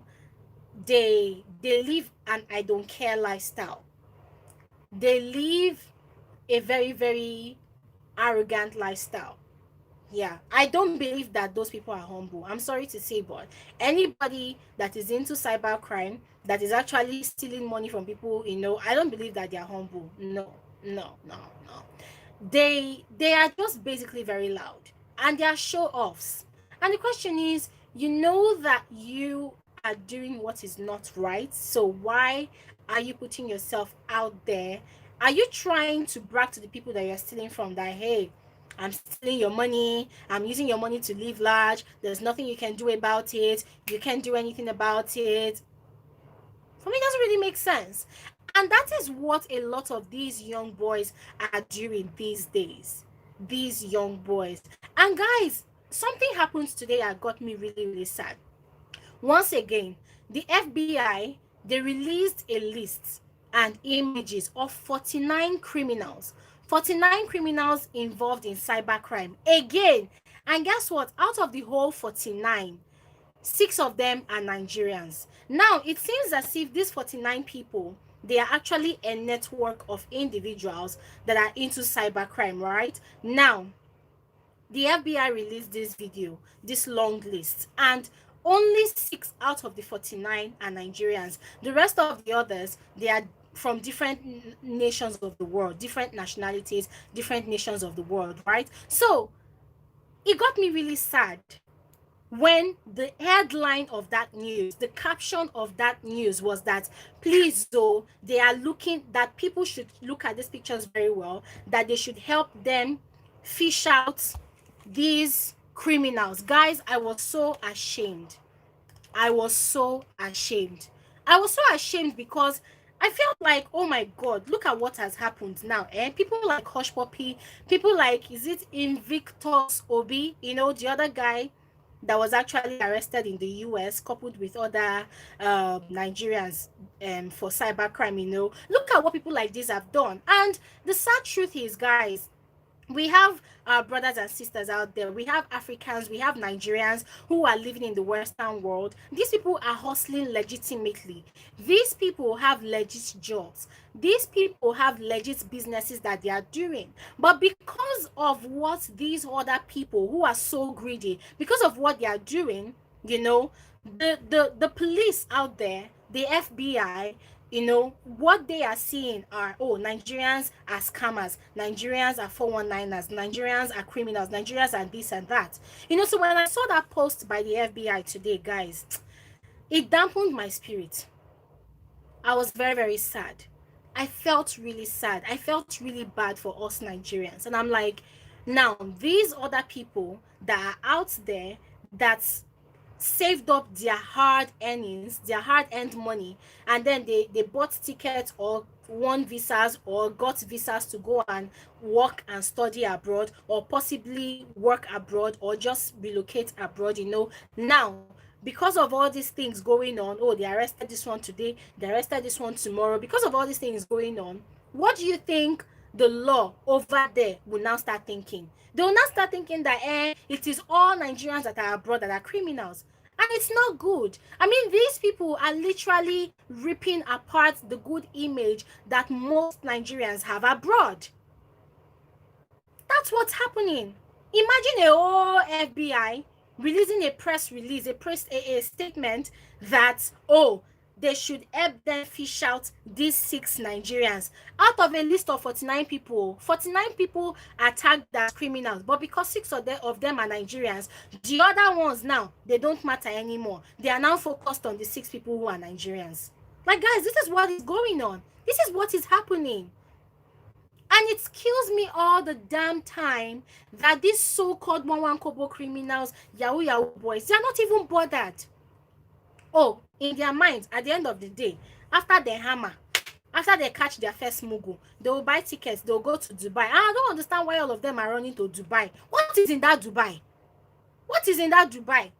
They're just making it so difficult for people like me. Now people like me, I've never traveled to Dubai. I've been planning and thinking of how I'm going to go to Dubai to go and enjoy my life. So now, because I'm Nigerian, I will now come and go to Dubai. They will now come and be looking at me that, oh, because she's black, and me, I don't kukusha tall. They will say because she's black, because she's smallish and petite. Oh, maybe she's also a 419, God forbid. People should give us a break. It is so ridiculously annoying. What is in that Dubai that you people, you do your scam in Nigeria, you now rush, go to abroad, go to here, go to there, kilo day. Can you do it in Russia? Can you try it in Russia? Can you try it in China? I'm calling countries that their leaders are very, very strict and very, very iron-handed. Can you try it there? As in, they go just catch you now, firing squad straight up. This one, you're not spending any time in jail. Firing squad straight up. Their laws are very strict. No, but it's not fair. I feel like it's not fair. I feel like this is just a huge cheat on us Nigerians that have legit jobs. On us Nigerians that are legitimately, hey, Jesus Christ. So anytime I make blunders like this, the thing gives me the chills. Like, seriously, guys, it's not legitimately, it's legitimately. My gosh. Woof. Yeah. So as I was saying, I mean, all these people that are into Yahoo, people that are into cybercrime, I feel like it's not fair on us individuals, us Nigerians, that we have legit hustles. We are legitimately working. We have several jobs that we are doing, that we are trying to stand on our own 2 feet. We are doing a whole lot, to survive. The economy in Nigeria, it does not favor, the middle class or the lower class. It does not favor the middle class at all. It does not favor the lower class at all. So a lot of us, we are doing a whole lot. We are working several jobs. I am doing a lot of jobs, and I'm sure that a lot of you watching this YouTube live right now, a lot of you are doing a lot of businesses. A lot of you are doing a lot of legit hustles just to put food on your table. So I feel like it's not fair that one greedy human being sitting down with plenty laptops in one corner. They are out there ripping people off, and at the end of the day, when the world wants to point their finger, they don't just point their finger at that individual that is actually the criminal. They point their finger at an entire nation. I feel like it's not fair. I'm sorry I'm raising my voice, guys, but thinking about it right now, it's making me really, really pissed. It's not fair. There are a lot of Nigerians that are legitimate. God, I think I should just stop using the word legitimately. It's as if that word is not for me today at all. Because every time I want to pronounce the word, I just blunder. Anyways, be serious, Glory. So, as I was saying, guys, I feel like a lot of us who are genuinely, yes, that's another good English language word. Now, a lot of us who are genuinely working hard for our money, I feel like these people are putting us in a very, very bad position. I feel like they are portraying us in a very, very bad and negative way to the world out there. And it's not fair. It is not fair. It's not fair. Now, because of the way these scammers have portrayed Nigerians, I'm going to give you guys an example. I help my friend to manage his property on Airbnb and Booking.com. Now, guys, guess what? When we have bookings from outside Nigeria and those people are paying for their booking, guess what? Airbnb accepts those bookings. Booking.com can go ahead and accept those bookings. But if somebody wants to come and pay for our apartment or book that apartment and the person is paying money from Nigeria, guess what? There is no way Airbnb is accepting that money. And why? Till today, they refuse to attend to that question. People that are hosting their properties in Nigeria, they've been sending Airbnb emails, asking them questions. Oh, I have guests that are booking my property from Nigeria. I am based in Nigeria. Why can't they pay money, into my account? Guys, guess what? There is not even any provision. Anybody here that is a host on Airbnb, you can actually attest to it. That is how bad these people have been able to portray Nigeria and Nigerians in general to the world at large.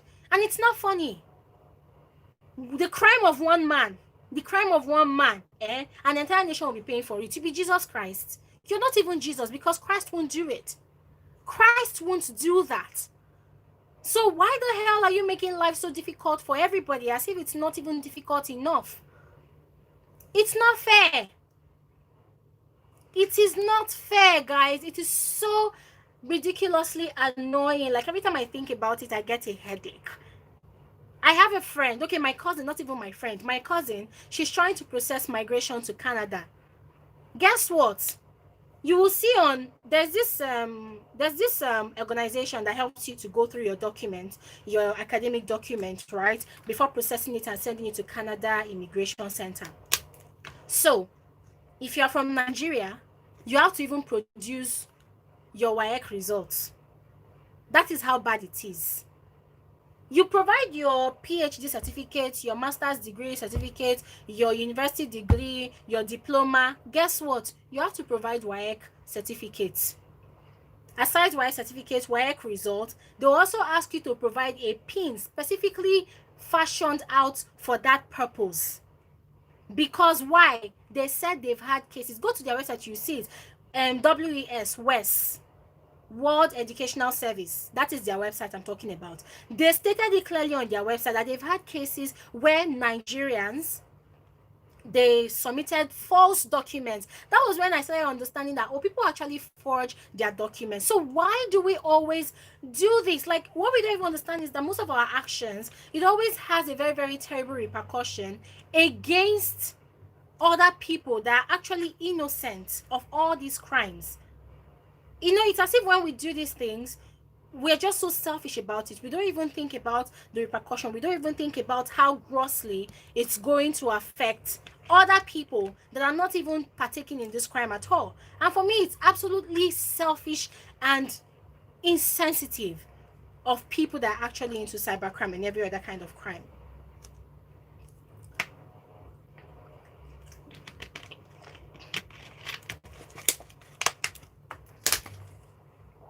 Let me see you guys comment.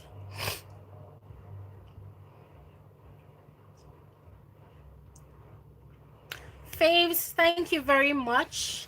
And you have subscribed, thank you very much. And you're absolutely welcome to my YouTube channel. You're welcome to the family. I want to read you guys' comments. Odus IS said, Glory, this is my theory. I think that even though social media played a part, I feel like Hush Puppy had some protection from the Dubai authorities. So I guess probably the FBI had something on a high prince, and probably the high prince in Dubai had something on Hush Puppy and used it as a leverage. Well, your theory makes a lot of sense, and it could be true. It could be true. Your theory makes a lot of sense, because going by Hush Puppy Snap, I noticed that he has a lot of connection. Like, because there was some time at some point I was asking myself, how is this guy so confident that nobody can touch him, nobody can arrest him? He was even daring the Nigerian police, EFCC, that they cannot come and arrest him in Dubai. It made me wonder, like, is this guy having some sort of protection that people don't even know about? And Odysseus, your theory right now, I think it's making a lot of sense to me. Because I've seen some of his snaps that he has had to have parties, dinner outings, hangouts with a lot of all these Dubai rich men, billionaires, Dubai billionaires, Arab princes. So your theory is making a lot of sense. It could be, although I do not know, I am not sure, but it seems so. It seems so. Funky says, I always look forward to your reviews. Keep up the good work. Thank you very much. Dupe says he didn't think of it like his team in shady deals. The first thing they do is remove themselves from social media outlets so that they are not traceable. I guess his personality played a trick on him. Absolutely. Yeah, like I said, he was very obvious, he was very conspicuous, he was very boisterous, he was very, very arrogant about his stolen wealth. He was very, very vocal about his confidence. Yeah, and that gave him totally away. Salt said no one that gets money legitimately spends money like he does. Even Dangote doesn't spend money like that. That was a red flag. Exactly. And you're absolutely correct. Even guys, few days ago this week was Tony Elumelu's wife's 51st birthday. Tony Elumelu is the, should I say, founder or owner, not founder, probably owner of UBA Bank, United Bank of Africa. I don't know if you guys have heard about Tony Elumelu. Tony Elumelu is one of my faves. Tony Elumelu is one person I absolutely look up to. That man inspires me every damn time. So this week was his wife's 51st birthday celebration. Guys, they did a video of the mini celebration they had for the wife. It was just a family affair, wife, daughters, and his sons. Guys, did you see the interior of that house? Ah, Jesus. Guys, did you see that house? Tony Elumelu's house looks so minimalist, so simple. Well, maybe the furnitures cost a fortune because they look really expensive, but it wasn't just too unnecessarily extravagant. Yeah. And I'm like, so this man that is a billionaire, and guys, let me not lie to you. I've gone a couple of times, I've gone to a bar in Lagos, yeah. I think that's Zen Bar, and I've seen Tony Elumelu. Guys, this man literally wears a black polo and black jean and black shoe. Shikena, that is what he wears when he goes out. There was this event company I was working with as a PR for. I worked with them for like 3 months as a PR, and whenever they have events, I go for their events with them to do my PR job. As a social media handler, let me just call it social media handler. So one of those events, this UBA Bank end of the year party. When I went for the party, I saw Tony Elumelu.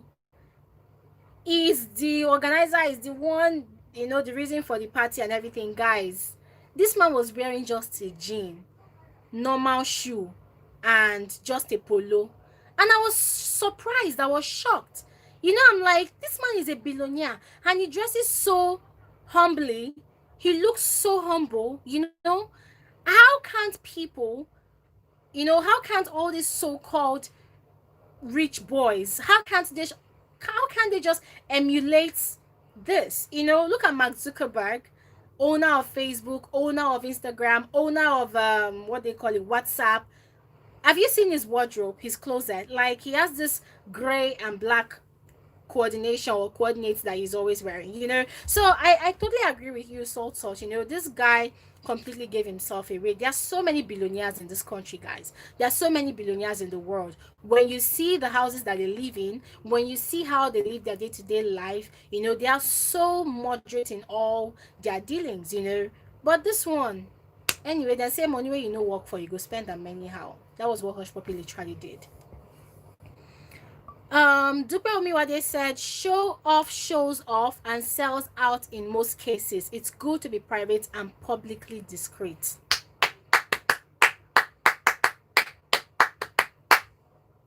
You are simply a genius. You see that statement you just put there right now? It completely explains it all. Like, girl, you are so absolutely correct. And that is it. That is it. Like I said, and that's totally in relation with what I'm saying. You know, if you're going to create a narrative, you need to be able to be consistent with that narrative, you know. And that is why controlling what you put out there on social media is very, very key. Odus IS said, the sad truth is that we are yet again blackened by all these scams. Can you imagine? Anytime I meet someone, the first thing they say is that, oh, how is your Nigerian prince? They are about the 419 letters they normally receive. Exactly.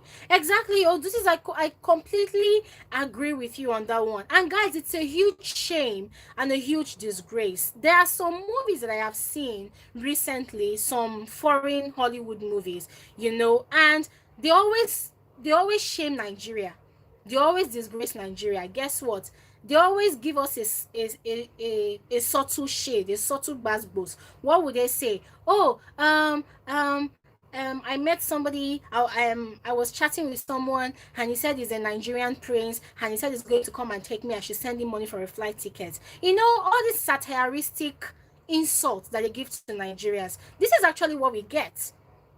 And as I said earlier, guys, it is really, really annoying and very, very ridiculous that the crime of one becomes the crime of an entire nation. They don't even think about it anymore as, oh, this crime, Hush Puppy committed it. Invictus Obi committed it. This one committed it. No, it is now Nigerians committed it. It's absolutely ridiculous. And I feel like it's completely not fair. So in my own opinion, whatever penalty these people get, they totally deserve it. Because trust me, whatever these people have done, whatever crime they've committed, is going to continue affecting Nigerians for a long time until we are able to erase that negative narrative that they have about us. Trust me, they've laid down a foundation that says to the world out there that Nigerians are scammers, that Nigerians are 419ers, that Nigerians are the biggest, or Nigeria is the biggest hub of cybercrime. Guess what? I was telling you guys about how I'm helping my friend to manage his property on Airbnb and Booking.com. So on one of those days like that, I was always getting messages from guests. Oh, my name is blah blah blah, I'm from Canada, I am a doctor, I am stranded at the airport, please can you get a chauffeur and a car to come and pick me ASAP. So out of my discretion, I will look at the messages and I'm like, no, if I'm having a guest from Airbnb, the guests never ever ask me to come and pick them from the airport. So why am I getting such from Booking.com? So I got about 5 different messages, and one way or the other, these people will get my contact and start chatting with me on WhatsApp. You know, especially during this lockdown period, they'll be like, is your apartment available? I'm coming to stay at your apartment. How much is your apartment? Okay, I'm going to pay, blah, blah, blah. You know, so when they say all those things, the first question I ask them is, come on, are you a witch? Because the world is okay. As at that time, like, the world is on a lockdown. So how the hell did you leave your house, go to the airport without being arrested? How the hell did you fly all the way from Canada, as you say you are coming from? And how, which border, which airport did you pass and enter inside Nigeria? And then another one told me that, oh, I'm in Lagos right now. I asked the person, how did you enter Lagos? The person said, oh, the government of Canada um gave me a permit to travel. And I'm like, oh my God, how did we get here? So I called the booking.com. I called them, and I complained about all of this to them. Guys, you know the first thing they said? They said, I am sorry, we are sorry, Glory. We have been getting the same complaints. It is actually your Nigerian brothers or sisters that are actually doing it. Guys, shame will catch me that day. I was so ashamed. And I'm like, how? I tried to even defend my country. I even tried to defend Nigeria. And I'm like, how are you sure that it is from Nigeria? What are you saying? I was even scolding the woman. I said, because she was calling me from Rome. I said, how are you sure? How are you sure? You cannot say that. You are absolutely wrong. Nigeria is not like that. And she calmly, without even quarreling with me, she calmly told me, I am sorry, madam, but you are not the only person that has been getting such a message. And from all our investigations, people from different parts of the world, they are saying that it's from Nigeria. I'm like, oh my God, Lubaton, it don't finish. You know, so, and that was what I was saying, guys, about the crime of one individual or two individuals ends up being the burden of everybody in Nigeria. And it's not really fair at all. It is not fair at all. I'm just gonna pause here right now and go through your comments.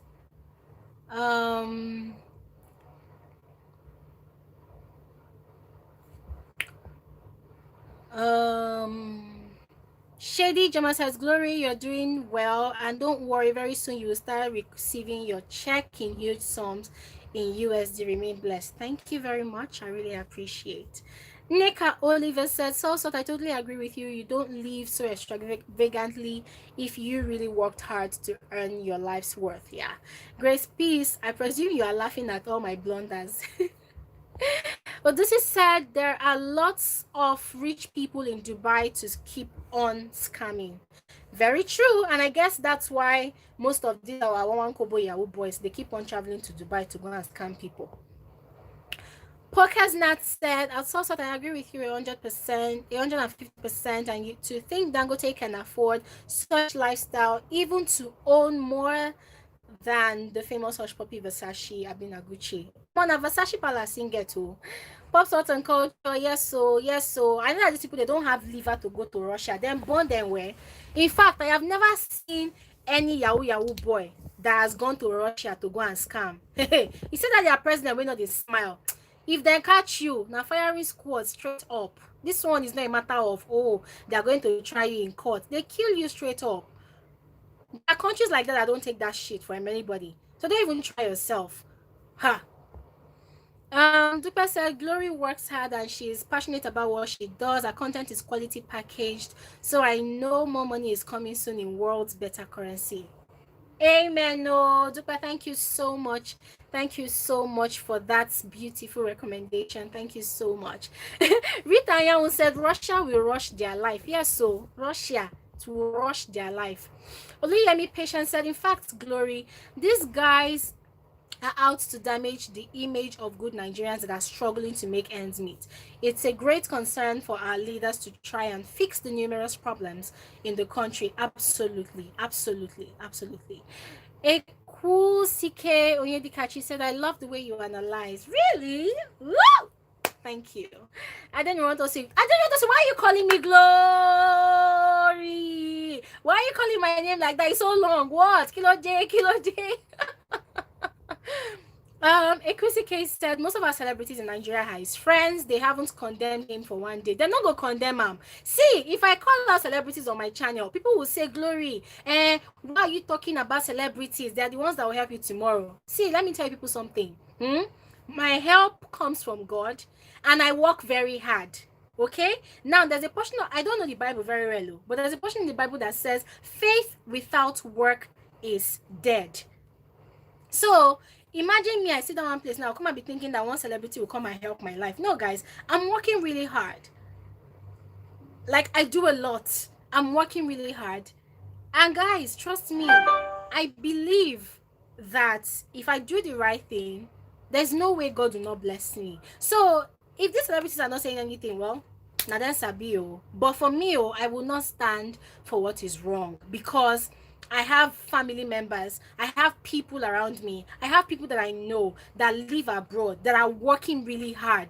Hey God, guys, there is one person on my YouTube channel, Yetunde, I can't remember her surname. Yetunde is a nursing mother living in America. Yetunde works long hours as a nurse. She's also a student. So imagine somebody like Yetunde that has a 1-year-old daughter that she's still breastfeeding, and she's working long hours to make ends meet for herself and her daughter. And then, because of all this nonsense that all these Yahoo boys are doing now, people will now come and start seeing Yetunde and stigmatizing her in America that, oh, so you are Nigerian. It is your people that do charming prince. It is your people that scam people of their money. It doesn't really make sense. You know, people like this, they are making life difficult for people that are actually genuinely stressing out and working so hard abroad. And then for those people who are still based in Nigeria, that are planning, saving money, doing 1 million hustles, saving money so that they can relocate with themselves and their family abroad, do you know what you're doing? You are blocking the passage for them. You are blocking the passage. That is what people don't even understand. You're blocking the passage. Crazy. Rose Beggy said, Glory, it's difficult for us here in Germany because everyone thinks Nigerians are scammers. It's not even fight racism anymore. Yeah.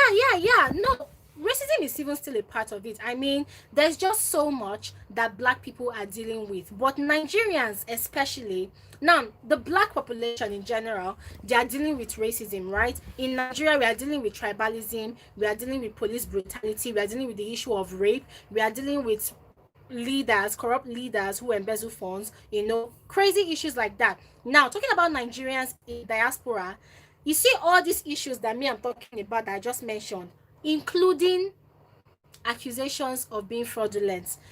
That is all the issues joined together that they are dealing with. So Nigerians living in diaspora, what are those issues they are dealing with? Racism? Should I even say colorism? Yeah, colorism is part of it. Tribalism, yes, because my friend was just telling me about some Yorubas in London. They feel they are more superior to some Igbos in London. I'm sorry to say, but this is the reality. I'm not throwing shade at any tribe of Nigeria, but Nigerians, to show you how stupid we can be, we carried our lack of understanding, you know, we carried our disunity all the way from Nigeria, we carry and pack and go London. How can some certain group of people be thinking that they are better than other groups of people? And that was how I heard also that some Igbos in the US, they believe that they are better than the Yorubas in the US. Like, come on, people. You guys have racism to contend with. You have colorism. You have, what do they call it? You have the hardship, because most of you are living on credit cards. So you have the hardship to deal with, you know? And then in addition to all those problems, you now have the scammers, should I say, the scammers label. Yeah, because they've labeled Nigerians, they've labeled and tagged us as scammers, 419ers. So it doesn't really make sense. We're not really helping the situation. We're not helping the situation. It doesn't really make sense. So, Miracle Chinyere said, the rich are rich, they don't need to show it. Yeah, of course. Michael Amadi said, empty vessels makes the loudest noise. Those with true and legitimate wealth. Gosh, that word. Those with true and legitimate wealth do not flaunt it. Exactly. And I totally agree with you, Michael Amadi. OKP Daisy said, money jiggles, wealth is silent. Kai! See, guys, you guys are seriously giving me amazing gist here. Like, I love the fact that you guys are flowing with this conversation. I love the fact that you guys are being open-minded. You guys are thinking. I'm so proud of you guys. Like, seriously, like, you guys are busting my brain. um, Anita Osa, thank you so much. Gloria Ga, thank you so much. I love you guys back. AB Love, you're late, but it's fine. It's fine. You still caught up with us. It's fine. Yeah. Inyabongotun says, example of those celebrities are the freeze. Of course, we talked about that. AB Love said, my dear, your help come from God because He said He will surely bless your handwork. So when you work, you eat. Absolutely, absolutely. Odysseus said, we are awaiting your FSWG t-shirt and capo. Guys, this Odysseus man, it's as if we actually think alike. Are you a man or a woman? Please let me know, please. I like referring to most of you as different genders. So guys, I want to ask you guys a question. I'm thinking about creating an FSWG face cap or t-shirt. There's one I already have already. I wanted to wear it today, but I forgot. So there's one I want to wear. So what do you guys think? Do you guys want us to have something like that, or do you want me to come and show you first and then you decide if you like it? What do you guys think? Let me know in the comment section below. Let me know.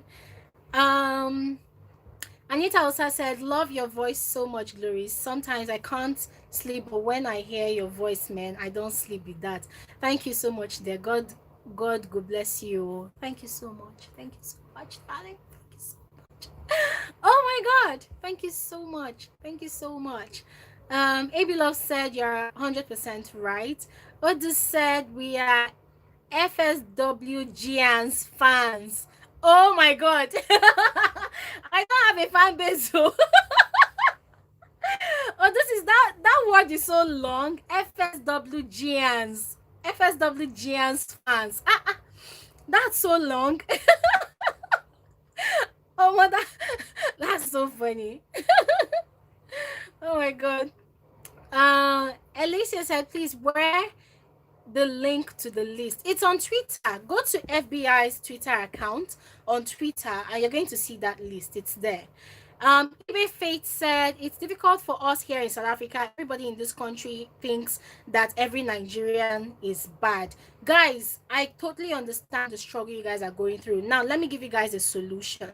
The solution to that is, for those of you Nigerians living in diaspora and you know yourself, you know the kind of hustle you have, you're very, very sure that you are into a legitimate business. Start making impact in your society. Start doing things that will make people understand that, look, I am a real hustler. I do a legit business. I have a legit job. I am not a scammer. Because you can start with yourself to make that difference, okay? You can start with yourself to make that difference. Make it a point of duty that for every foreigner that you meet in whatever country abroad you are based, making a point of duty that you show an act of kindness, you show an act of love, you show an act of graciousness, you show an act of beauty to them, so that they will see the other good side of Nigerians. Because guys, trust me, Nigerians, Africans in general, we are very, very amazing people. We are very, very beautiful people. We are good people. But because of all these negative acts being perpetrated by our own, because we cannot disown Hushpuppi, we cannot disown all these Yahoo boys. They are our own. They are our own. They are just the bad bunch out of the big crowd, right? So whatever act is being perpetrated, it's shadowing the goodness and the richness of our culture, of our people. So my advice to all of you Nigerians that are based abroad, that are living in whatever country, make it a point of duty, make it your own objective that any foreigner that you come across every day, you are going to be nice to them, you're going to be good to them, you're going to be very, very gracious to them, you're going to be very, very considerate and sensitive to them. You're just going to be good. Because if, imagine 10 foreigners meet you and you are good to them, and you are courteous to them, and you are nice to them, and you are kind to them, and you show them every good thing that a normal human being should be, and you show them how rich in culture Nigerians are, trust me, I feel like that ugly narrative that, all this nonsense, negative stories I've brought up already, I feel like one way or the other, it's going to gradually simmer down. That's what I think. Okay? It is well. God will help us. Well, this is said, I am a he female. Seriously? Okay, we'll find out one day. Spice36 said, come and show us first. What should I show you, Spice36? What should I show you? Hey, Igor Cow, you're just coming. Huh? What happened? What happened? I missed you. But I'm glad you joined after all. Spice36 said, bliss of glory. I hello. Thank you very much. Abilo said, we can't wait for the cap and t-shirt. Please bring it on. Okay, I'll do it. Oh, Spice, I think that's what you're talking about. The cap and t-shirt. Okay, guys, don't worry. I'm gonna bring it on. I'm gonna show you guys. Colors I have in mind. I love white a lot. I don't know if you guys have noticed on my channel, I'm always wearing white. Guys, let me not lie to you guys. I have over 31 pieces of white tops, and that's because I have OCD. I'm a clean freak, so I have a lot of white tops. So I'm thinking about the first color I should do for my shirt is white. What do you guys think? Okay, I'll bring it on soon. Fadik Paetemitope said, Glory, you're wonderful. I love everything about you. Oh my god. Thank you so much. Wow. Thank you. That's really nice. Igor Kyle said, before Hushpuppi'S arrest, I guess the father will be proud of him, but as soon as he got arrested, he automatically becomes the mother's son.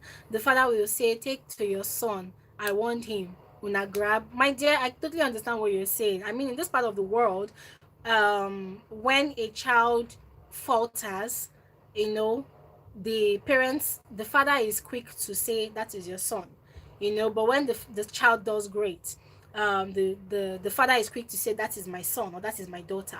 So it's actually a very, very nasty cultural norm that exists in this part of the world. I don't know if it exists in other part of the world, but it's a cultural norm that actually exists in this part of the world. So it's all good. So you guys are making me laugh.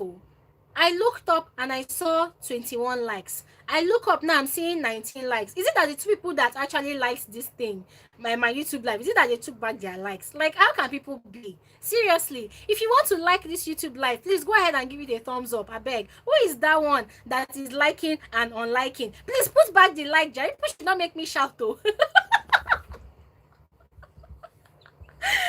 is that one? This is so funny. I looked up 1 second, I saw 21 likes. I look down, I look up again, I saw 19 likes. Now, so it be, for all of you that are liking these YouTube lives, God bless you. You are the real MVPs. Kilo day, somebody is liking posts and unliking. I don't understand. You want to go and chop the like? Put the like here. Let me know that you appreciate this conversation we're having. Oh my God. Okay, so Spice is saying the merch, come and show us first. So absolutely, I'm gonna do it and then I'm gonna put it on here.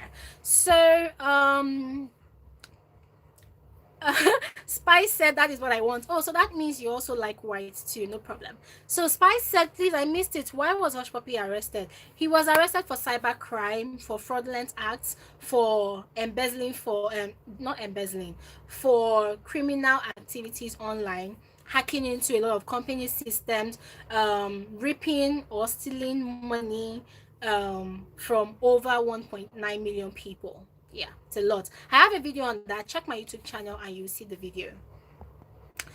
eBay Faith said, I like blue. Blue is my favorite. Okay, so no problem. I'm gonna do that. Guys, I have said all I want to say on this YouTube live. It's time for questions. You know how we do it. This is the part where I ask you guys, hit me with your questions. Hit me with your questions. Let me put on my boxing gloves. Where's my boxing glove? I don't have a boxing glove.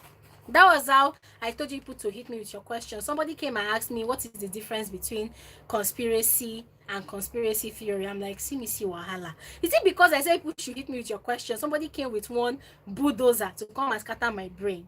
Anyways, I answered the jam question and I passed. So guys, come and ask me your questions. Don't ask me ridiculous questions. Okay, guys, who wants to go first? Oh, this is saying, what is the topic for next week? Hmm. Okay, this is what I usually do on my channel. I usually ask you guys to suggest topics. Don't get me wrong, I am the queen of content. I have lots and lots of topics I can literally talk about anytime, any day. But I love joining you guys in the process of me creating my content, because I love to know what you guys like. So my YouTube, my Saturday YouTube live are those days, or is that day that I literally give you guys the option to make suggestions on topics to talk about. The last one I talked about how to survive in Lagos. One of you requested for that video and requested for that topic to be talked about, and I discussed it here, and it was really, really interesting that day because everybody contributed. There were a lot of people that wanted to relocate to Lagos, and they according to them, they learned a lot of things. They got a lot of insights, and a lot of knowledge on how Lagos works. So guys, for topic for next week Saturday, just go ahead and drop your suggestions in the comment section below. I will take them down and then I will decide on one to talk about, or we can even talk about everything next week Saturday, who knows. So guys, start dropping your suggestions and I'll take them down. Ego Cow said, Madam White Unicorn. I not be unicorn, no. Oh, because of this. Guys, it's my new style, though. I love it. I love tying my scarves, my headgears like this. I love it. Nyabongutun says, I'm booking top already. Okay, no wahala, no wahala. AB Love is asking, Glory, which tribe are you? Okay, I am from the Ibibio tribe, specifically from Akwa Ibom State, from the south of Nigeria. I am a Nigerian. I speak Ibibio. And the way I speak Ibibio, I always say that it's only my mom that understands what I say. Nobody else can understand what I say. Because I'm very terrible when I speak my dialect. Yeah, I need help. I know I need help.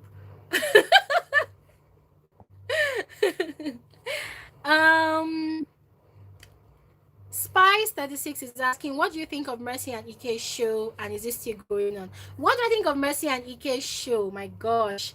I think Mercy and Ike's show, as the name implies, is a show. Yeah. I do not think everything, literally everything happening on the show is 100% real. I think they are just living their best life. I think they are doing great.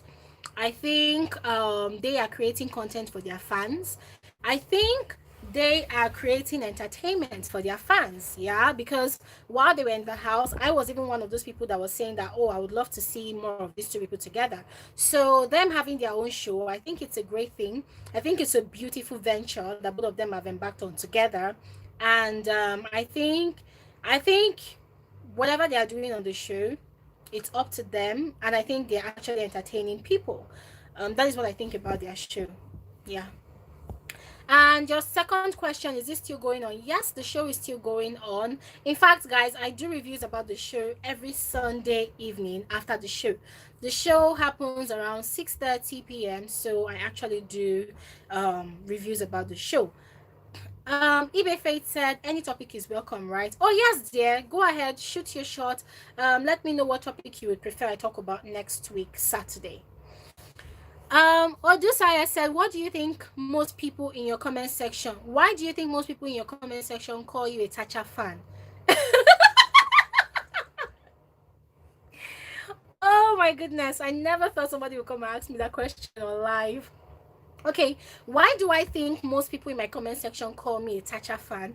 I think they call me a Tacha fan because according to what they say, I don't know, I do not know. I'm just answering you guys based on what they say. So, according to what they say, when these people come to my channel, they listen to my reviews on the BB Nigeria reunion show. They say they call me a Tacha fan because, according to them, other YouTubers that do reviews about the show do not support Tacha in any way. So I am the only YouTuber that literally supports Tacha. So in other words, they do not like the fact that I speak things the way they are. They do not like the fact that I am frankly speaking. They do not like the fact that I do not I do not support most of the things that Mercy or other housemates on the show say. They do not like the fact that I like the fact that Tacha is growing. So they call me a Tacha fan because whenever I do a review about the Big Brother Nigeria reunion show and they listen to my review, they feel like I should still be hating Tacha based on her personality in the house. They do not like the fact that I like the new personality that Tacha has. And for me, I feel like that's very, very ridiculous. Because I always say that nobody's perfect. I always say, no, before I go to that nobody is perfect part, I always ask those people a question: what is the name of my YouTube channel? My YouTube channel is called Frankly Speaking with Glory. I might not be the most upright individual on the face of the earth. I might not be the most godly or the cleanest individual because everybody has their own flaws. But then when I see things on the show, I call a spade, and I say it the way it is. And I discovered that it's giving a lot of people headache. And I'm sorry, I can't help everybody with paracetamol. I can't, unfortunately. So I guess that's why they call me Tacha fan. Yeah, and I don't care. I'm tired. Eagle Cow said, White Unicorn, please, next YouTube live stream, don't forget to contour the beautiful face. Our queen needs to be shiny when addressing our followers. Ah, I should contour my face. Kilo day. I cut yourself. I cut yourself. I cut it. I was almost slow, but I cut it. Ah, this guy, you're wicked. You're wicked. You're wicked. You're wicked. This guy, you're wicked. You know, I caught yourself. This guy, but I won't say anything. I won't say anything. I caught yourself, but I won't say anything. Oh my god. So Spice said, I'm scared to go to Nigeria due to horror stories. It's true you need someone who knows Nigeria well. It's safe for non-Nigerians. Listen, let me tell you something. Nigeria is very, very safe for non-Nigerians. Nigeria is safe. Nigerians are very friendly. And this is the same thing I was talking about, all the negative narratives that people are creating about Nigeria. You know, one individual does something wrong and then they just point 20 fingers at the entire nation. Please, Nigeria is a beautiful place to visit. Nigeria is a friendly place. I mean, Cardi B came to Nigeria and Cardi B kept on hyping Nigeria for over 1 week. You know, she came to Nigeria, she had fun, she went into the streets, she went to charity homes, you know, she went to motherless baby homes. She did a lot of things in Nigeria. She went partying, she did stuff, and you know, she went back to America and she was announcing to all her celebrity friends that they have to visit Nigeria. And guess what? Most of the Nigerian most of our celebrity people, they visited Nigeria. So Nigeria is not that bad. Please, every country has their own peculiar issues. Every country has their own struggles. Nigeria is not perfect. Nigeria has our own struggles, but we are not what the world is portraying us to be. Please, we are not what the world is portraying us to be. So Spice Odyssey said that's a myth. It's like everywhere you go there are good and bad stories. Please don't listen to the negativity. I remember when I went to Atlanta, I was told that I shouldn't go to downtown. Yeah, Odysseus is right. You know, every country, every place has their own bad stories. There's a good part, there's the bad story, but then it doesn't stop us from living our lives, right? So Spice 50, what's the name again? Spice 36. If you want to come to Nigeria, hey, go ahead and come to Nigeria. You can also holla at your girl, holla at me. I would definitely also hook up with you if you want to come to Nigeria. Hey, somebody's just joining us. Ogene Ovo. You're welcome. You're welcome. All these late comers, people are late too. um Spice 86 says they can't come and kill her if she doesn't like Thatcher. Yeah, so they can come and kill me. Nobody can come and kill me, la beg. I say what I want to say. That's why on my channel, I do my videos and I also tell you guys, hey, go ahead and drop your thoughts in the comment section below. Let me know what you think about what I just said. So we can actually exchange ideas. We can actually engage ourselves without being insulting. Yeah. Most people are still insulting me, but I'm not bothered. I'm not bothered. Uh, Becky Okoje said, I'm Mercy's fan and I support evil. If Thatcher has changed, we don't have the right to question it because you're not God. Absolutely, Becky. Absolutely. Preach. Say it out loud so that people will hear it. Famata. Hey. Hi. Akin Mutimi Rachel. Hello, Glory. I am Rachel, all the way from Saudi Arabia. Wow, love you. Keep doing your thing. God is your strength. Thank you so much. Oh my God, I feel like the whole of the world are on my YouTube live today, guys. I do not take this for granted. Thank you so much for joining my YouTube live.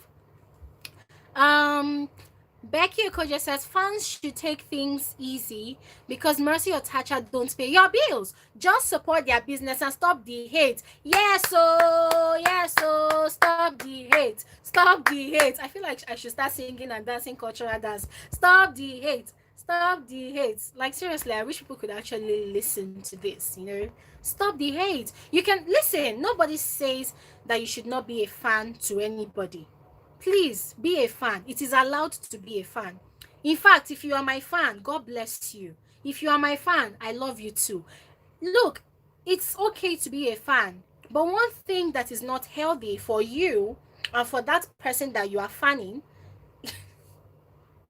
can somebody shout, don't leave me, don't leave me, don't leave me. I think I just did this and don't leave me challenge right now.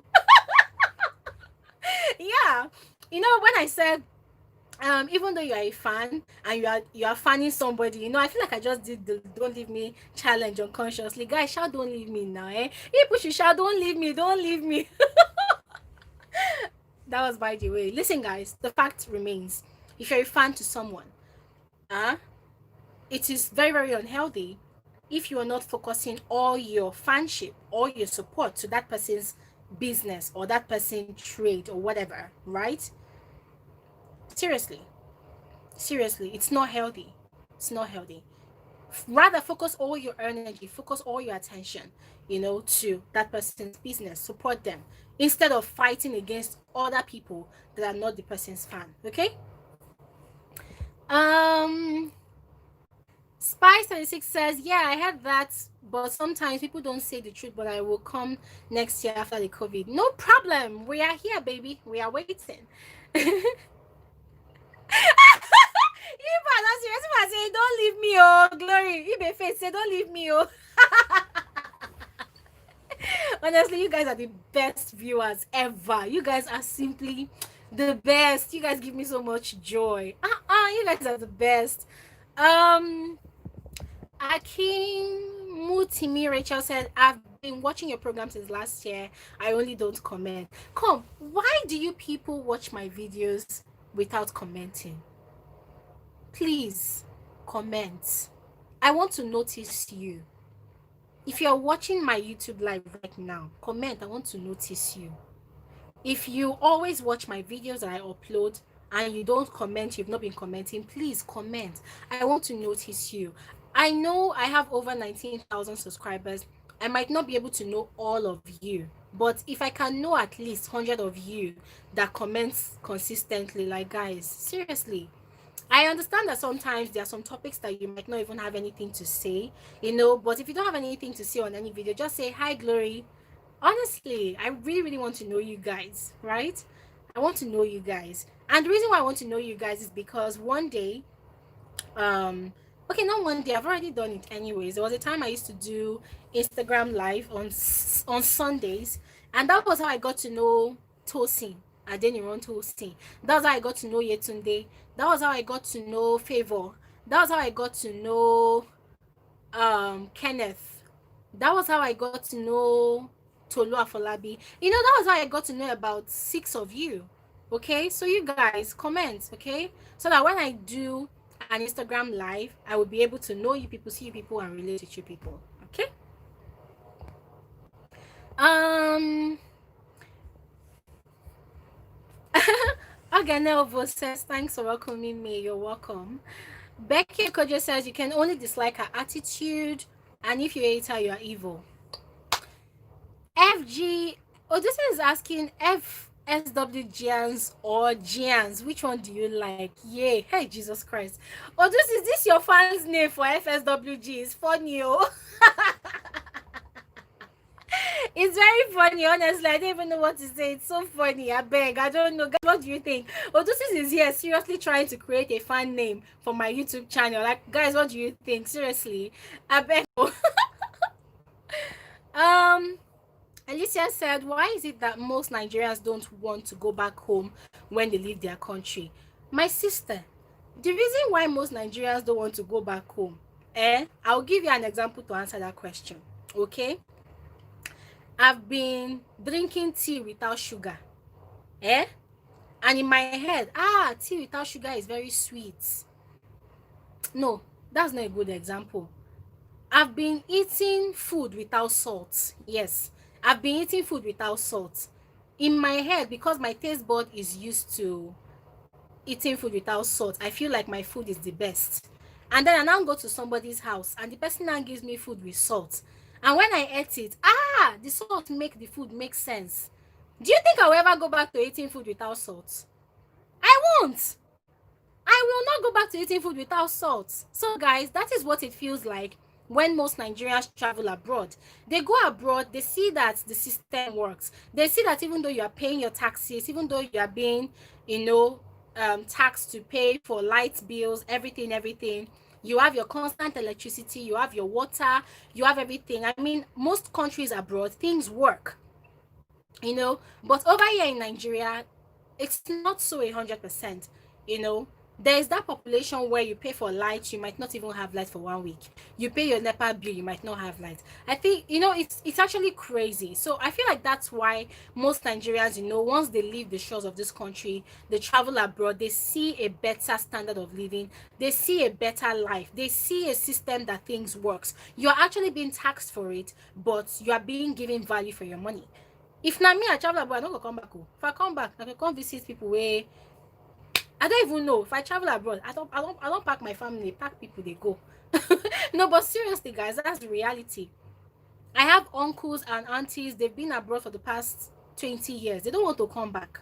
The only thing they do is, one of your relatives is having a wedding, no. They go come attend wedding.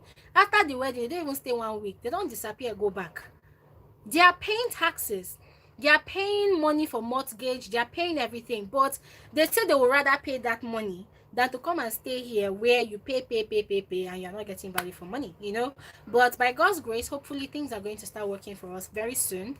I'm seeing the change coming already, and I'm very, very optimistic.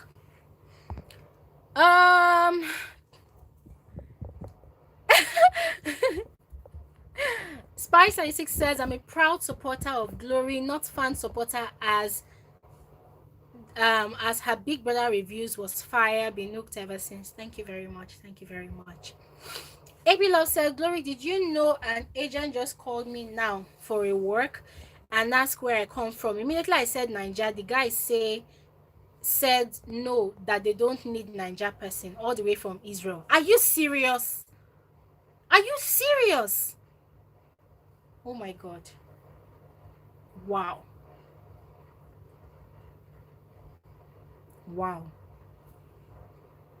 This is crazy. AB Love, I'm so sorry. Like, guys, this is what I'm talking about. But let not to dampen your spirit, AB Love. This is what I'm going to advise. I feel like you should, I think you should call the agent back. I don't know, if you call the agent back, talk to the agent, if they can even allow you to work for 1 month. Because guys, there's something you can also do, if they can allow you to work for at least 2 weeks without pay, just to prove that you are different. If they can allow you to work for maybe 1 week or 2 weeks without pay, tell them that you can work without pay. You just need that job. Because I can understand, it's really crazy. It's really crazy. Try and call the agent back. Tell the agent that you don't mind working for 1 week or 2 weeks without pay, if it will prove to them that you're actually different and you're actually very, very good at what you do. This is actually really sad. Really sad. Jehan, hello, hi. Jehan Al John Akman. Wow, your name is so long, but you're welcome to my YouTube live. Michael Amadi said, I ended staying all through. You rock. My brother, don't come back, oh. Stay abroad, though. Stay where you are, oh. Chidebere Nwankwo, have you not noticed me? Hey! My brother, who am I not to notice you? Please, have mercy on me. I'm sorry. You're welcome to my YouTube live. You're welcome to my YouTube live. Rita Ayao said, I'm on your live for the first time. Woo, woo, woo. You're welcome to my YouTube live. I get really excited when you guys join my live, Thank you so much for joining. Alicia said, but don't you think that they should go back home to be the change? Alicia, why? Well, I think they should also go back home, okay? I think they should also go back home. But the fact still remains that people have a choice to live wherever they want to live. And don't get me wrong, it's not like Nigerians who travel abroad are not coming back home. They're actually coming back home.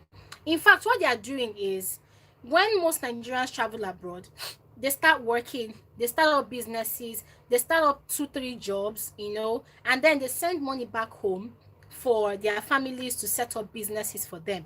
I know of a lot of Nigerians from my family or from my mother's side that they are abroad, but they are sending money back home to train other people's children in their village. My aunts and my uncle, they succeeded in training 2 people up to university level. So I'm very proud of Nigerians who actually stay abroad. They are doing a lot. Some of them are actually doing a lot. Some of them are doing a whole lot. Some of them are carrying out community projects in their hometowns. They are building borehole for their village people. Most of them are doing a whole lot. So don't get me wrong. It's not like Nigerians who travel abroad don't come back. They do come back. Most of them who have good intentions, they do come back. Okay, they do come back. But then the truth is, when you are used to a good standard of living, would you want to leave that and come back? No. So most of them would rather stay where the system works for them, and then they will send help back home. And for me, I don't see anything wrong in that. Sometimes you don't have to be in a situation to be the change that the situation demands, right? Sometimes you need to be there, sometimes you don't need to be there. As long as you have foot soldiers back home that can help you execute your change.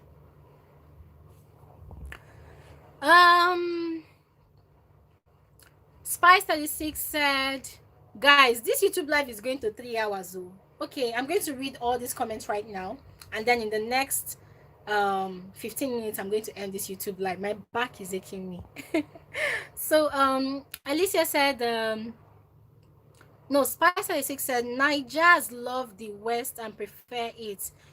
Its preference, always you adapt to your environment. It'd be like that. Oh yeah, very true.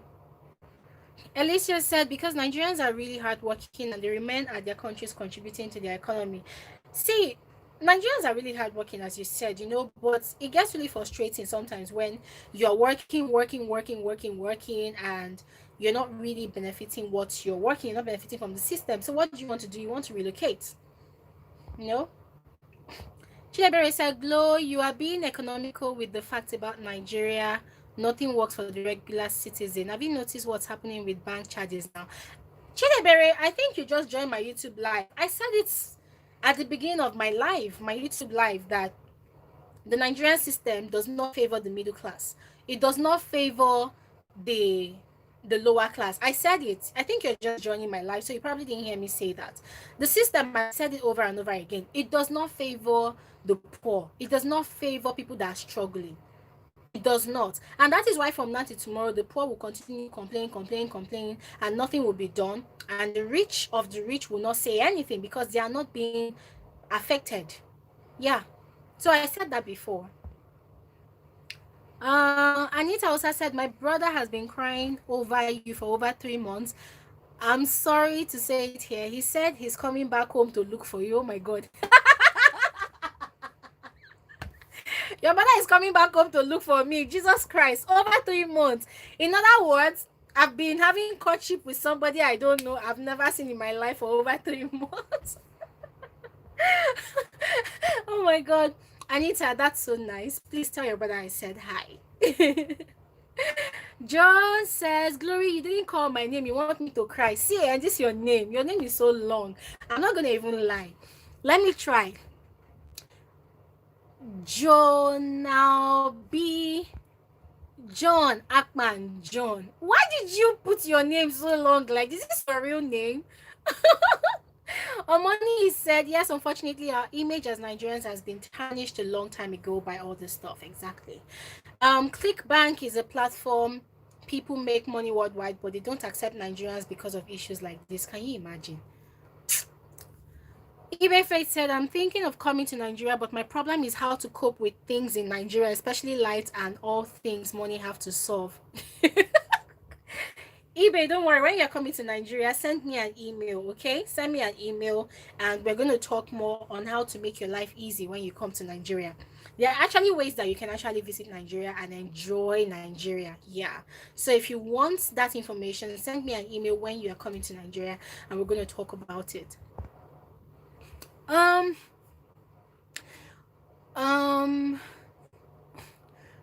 said, and it keeps getting worse every day, and it sadly affects those Nigerians who work hard and genuinely for their money. Absolutely.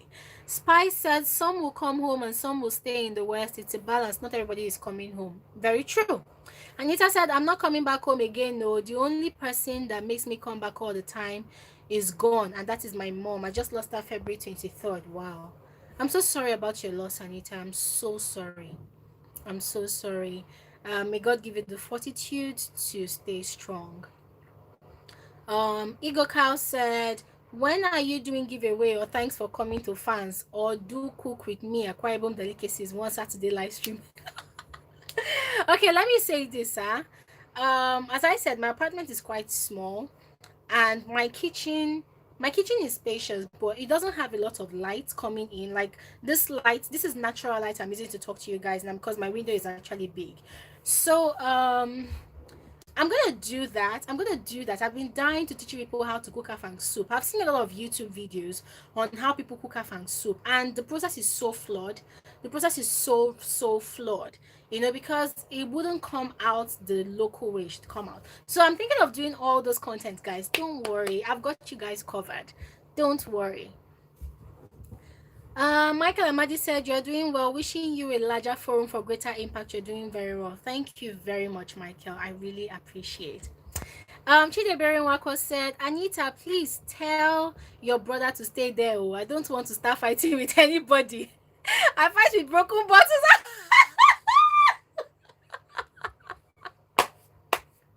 You guys are simply amazing. Oh my God, I bet make una no fight too. Make una no fight too. I bet. Rose Beggy said, I will send you an email too. Welcome, please go ahead. Send me an email. It's absolutely welcome. Fafa Torre says, Low Glory, you skipped my comment and I actually looked forward to your live. Oh my God, I skipped your comment. Oh, you said Omoni is so true. I am so sorry I skipped your comment. I felt like you were giving a response to Omoni's comment. Okay, so I felt like there was no need. It was for Omoni to actually take. I'm sorry about that, but thanks for joining my YouTube live. Thank you so much. I'm sorry about that. Anita said, Chidebere, please stay away. Oh, and this is my elder brother for that matter. He likes this lady right here. My brother has been crying for here.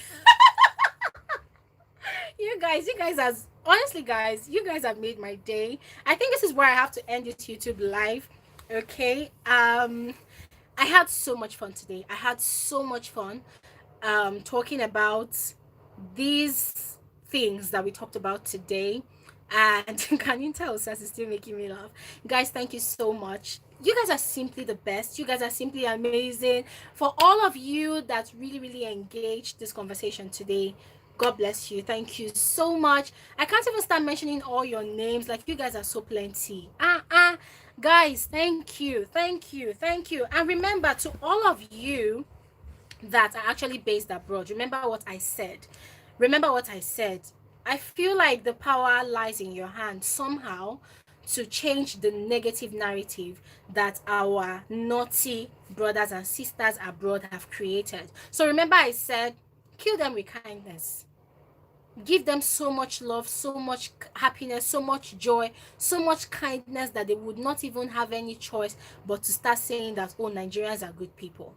That's my advice. And I'm going to leave you guys with that advice today. Guys, don't forget, I upload videos twice daily, mornings and evenings. I actually upload once daily, but because of this Big Brother Nigeria reunion, I upload every evening, after the reunion. So guys, don't forget to watch my videos.